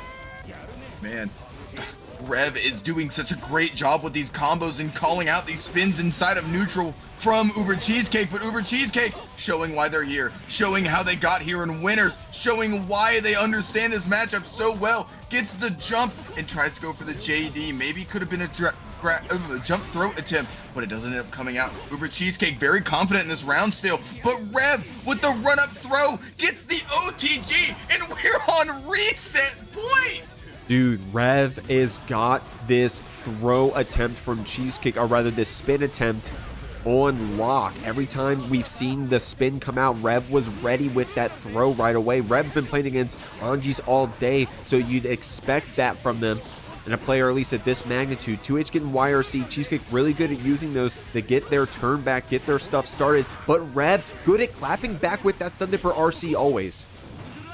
Oh, gets the spin though. UberCheesecake showing what it's like to be mixed. And oh no, the DP not connecting on the needles has been a mainstay in this matchup for Rev all day. And UberCheesecake ends up getting enough hits in that combo to put themselves on tournament point. We're on tournament point and reset point at the same time right now. Rev unfortunately trying that DP again into the needle, throwing this spin attempt from Cheesecake. We had burst, but we had to spend it. We got Cheesecake here in the corner. Got you beat up with that 5K on hit. Cheesecake was pressing, so I think we got a frame trap counter hit there. Rev able to get the hard knockdown. Cheesecake does have resources to play with. Did the safe jab 5K to keep yourself in it. Stun Dipper RC to keep yourself safe. Stun Dipper right back on the landing and the throw on the wake up. We're resetting the bracket. We're making the score back to 0. It's Rev versus Cheesecake in Grand Finals reset.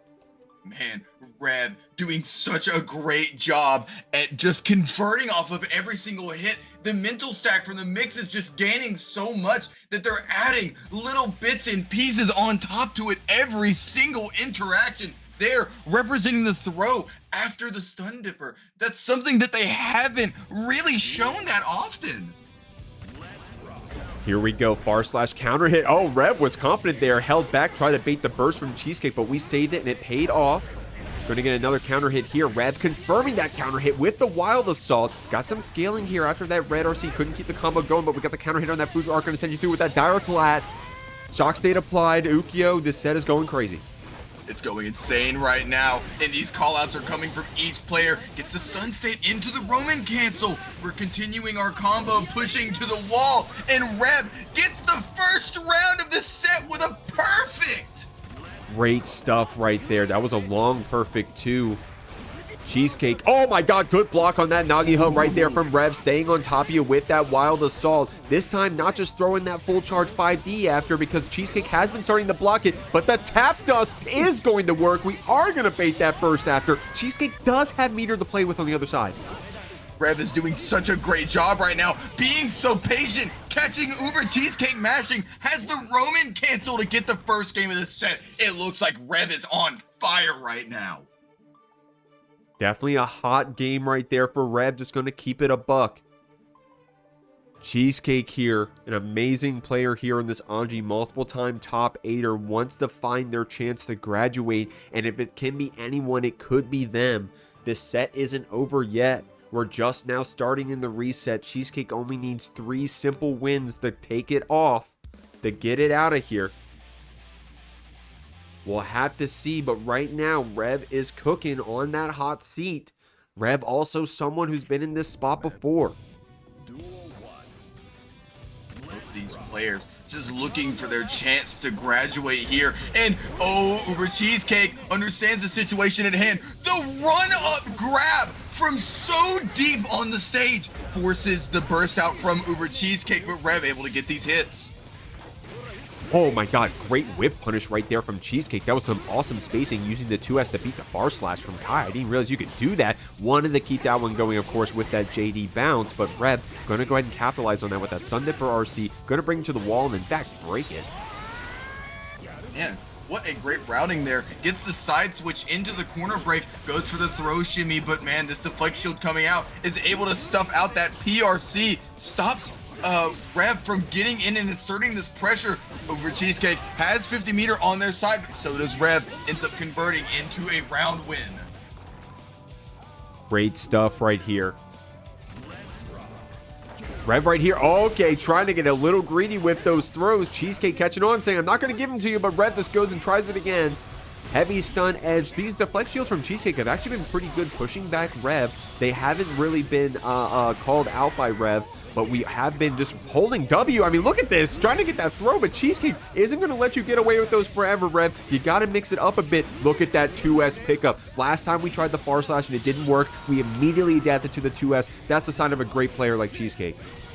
Man, Rev is so active with these throws. Uses the BRC to try and make UberCheesecake have to guess. Gets the burst bait. Continues the combo. Pushes to the corner and gets the OTG hit. Rev is up 2-0 after being down 2-0 in the set before. Oh my god. Man, it sucks that only one person can win, bro. It sucks that only one can win. Both these players, I called it earlier, dog. I said that both of these players deserve to make it far in this bracket. They had to fight each other up there on that winner's side. This is the run back of a lifetime. Rev really hot right now, but Cheesecake not a player to go on tilt. Great back throw on that heavy, high up jump in. Cheesecake gets another chance to get out of that corner with that burst, and that anti-air looks so good right here from Cheesecake. Not only that, but it was a big counter hit, and man, UberCheesecake, just being patient, understands that Rev really wants this set win right now, and able to get these big whiff punishes, able to make Rev have to guess inside the corner, calling out every single thing they're doing, but the throw, it doesn't end up working, and Rev able to get the mashes into the wall break. At one point in time, UberCheesecake had them facing the wall. Trying to get that jump in, trying to hit you with that far slash after. But that's what that spin is good against. It's good against those stun dippers from downtown. Rev has been getting away with those, but Cheesecake is one to adapt, now calling it out. We got 100 meter from Rev. You know what that means, y'all. RTL, Red RC, the 2K is going to be the mix. We got Cheesecake here in the corner, but that deflect shield has been so good at buying some spacing. Rev getting back in with that Foudre arc. Oh, but what a call out to the air jump with the anti-air follow-up from the Fujin spin. But man, here we go on this game. Oh, one round away from UberCheesecake putting another one win on the board, but Rev so active with these DPs and such a great part of their defense. Good block on that 5D. Cheesecake catching on to those tricks from Rev. They're not going to work forever like we just saw. Getting in with that Foudre arc. Shock state applied. Sun Dipper Red RC saying, hey, it's always my turn. Going to DP it through with that Vapor Thrust. That's a lot of damage here from Arkai. Cheesecake does have some meter to play with. Oh, goes for the run up and gets the far slash. Look at this burst bait though. Oh, wow. We're already on tournament point for Rev. UberCheesecake is one round away, but that's not how you want to start it. A big counter hit into some charge projectile Hoki. Rev is at UberCheesecake's neck right now. Using that shock state beautifully, by the way, able to use it on that Foudre arc, but right now Cheesecake catching on to these Vapor Thrust timings, getting these punishes, and it's paying off. Wanted to keep that combo going, able to spin through that Stun Dipper. Rev wasn't able to DP past that fish follow-up fast enough. We've been seeing that happen quite a bit recently. Cheesecake getting some good punishes here on these DPs. Rev will get the burst for another chance here, has the 50 tension, goes for the gold burst of all things. The Flex Shield giving us some distance, and it pays finally, that this distance bought by the deflect shield. UberCheesecake been using that defensive mechanic in this last couple games, and that was the perfect time for it to pay off right there, Ukio. UberCheesecake is doing a really great job at adapting here. At one point in time, they were down 2-0, and it's almost looking like a mirror of the reset that we just saw happen. The first two games were taken in convincing fashion, but then that one game, you could see the tides change, and you can now see UberCheesecake finally getting their rhythm. Definitely had a lot of roars and cheers in the chat for our Rev, but also have had them for our Cheesecake. Earning this spot all the way up here, trying to get something started with these far slashes, baiting out that DP. Cheesecake is going to run you down screen. If not, Rev going to try to bait that burst after that jump normal connecting. Far slash counter hit's going to take Cheesecake to the corner here. Great stuff. Tried to keep it going with that close slash. But Cheesecake's going to get this reset on the pin. Good jump over that throw, but no punish. What a crazy fuzzy jump there from Rev, doing a great job holding steadfast in this defense right now, using these far slashes, making these pokes really matter. UberCheesecake gets a stray hit, is trying to be patient on defense. The 6P doesn't end up working out, gets a big combo, the wall bounce, but no, doesn't convert into a wall stick. Trying to be very patient. Both these players knowing what's at stake here. Goes for the fish, but it gets baited out. And Rev goes for more pressure. The charge just doesn't end up working out. The deflect shield is such an important tool for UberCheesecake right now. Oh my god, Rev able to catch Cheesecake full screen with that Stun Dipper RC, putting us on tournament point for the side of Rev, getting this counter hit 2D combo again. This time it's going to wall break because we cashed out on that Wild Assault. Cheesecake is going to wake up here with some of that burst meter, ready to use it on the Flex Shield like we have been doing so well, but Rev catching us with that Stun Dipper RC. Oh wow, uses the Wild Assault, whiffs the 5P again into the Sacred Edge to break the wall. Hard knockdown, has the stun state, but oh no, is able to clip out the meaty with the close slash of their own. Gets the wall bounce, but doesn't confirm the combo. Gets the stray hit, but doesn't have the meter to break the wall with. UberCheesecake is still in this. They have burst on their side. And the DI, he's gonna spin through it. Why they use the gold burst to keep our turn going? Rev got the punish right after. Couldn't keep that DI combo going, but if no one's got me, Kai Far/ got me. Rev coming back in the grand finals reset, graduates from the Academy 14 in an awesome set against UberCheesecake 3-1. I gotta give some shout outs to Rev. Rev has been in the Academy top 8ing for several weeks now. Academy 13, Academy 12, trying to do this on the spot, Academy 10, Academy 9. Is that all of them, Rev? Academy 8, I can keep going, homie. He's been top 8ing here for a minute. And finally, punched their ticket to graduation. So whoever was your favorite here today, whoever you wanted to get through, show some respect to Rev, y'all. Pats on backs. Good shit, my man. I'm a part of 2 orgs. One of them is MASH and one of them is GGG. We at GGG run a beginner bracket for people of your skill level watching the Academy right now in the VOD or even in the stream right now. It happens every other Sunday, not tomorrow, but the week after. We have a community that tries to go for as much growth as we can possibly get, and we'd be willing to have any one of you join. I hope you all had fun with the Academy. The next one will be in 2 weeks like normal, so a bi-weekly, by the way. Open will be on Friday. Check it out. Fridays 8 p.m. EST. And the Jeek League. I hope to see some of y'all signing up for that 4v4 team battle series. We'll see you next time. Have a great weekend. Peace out.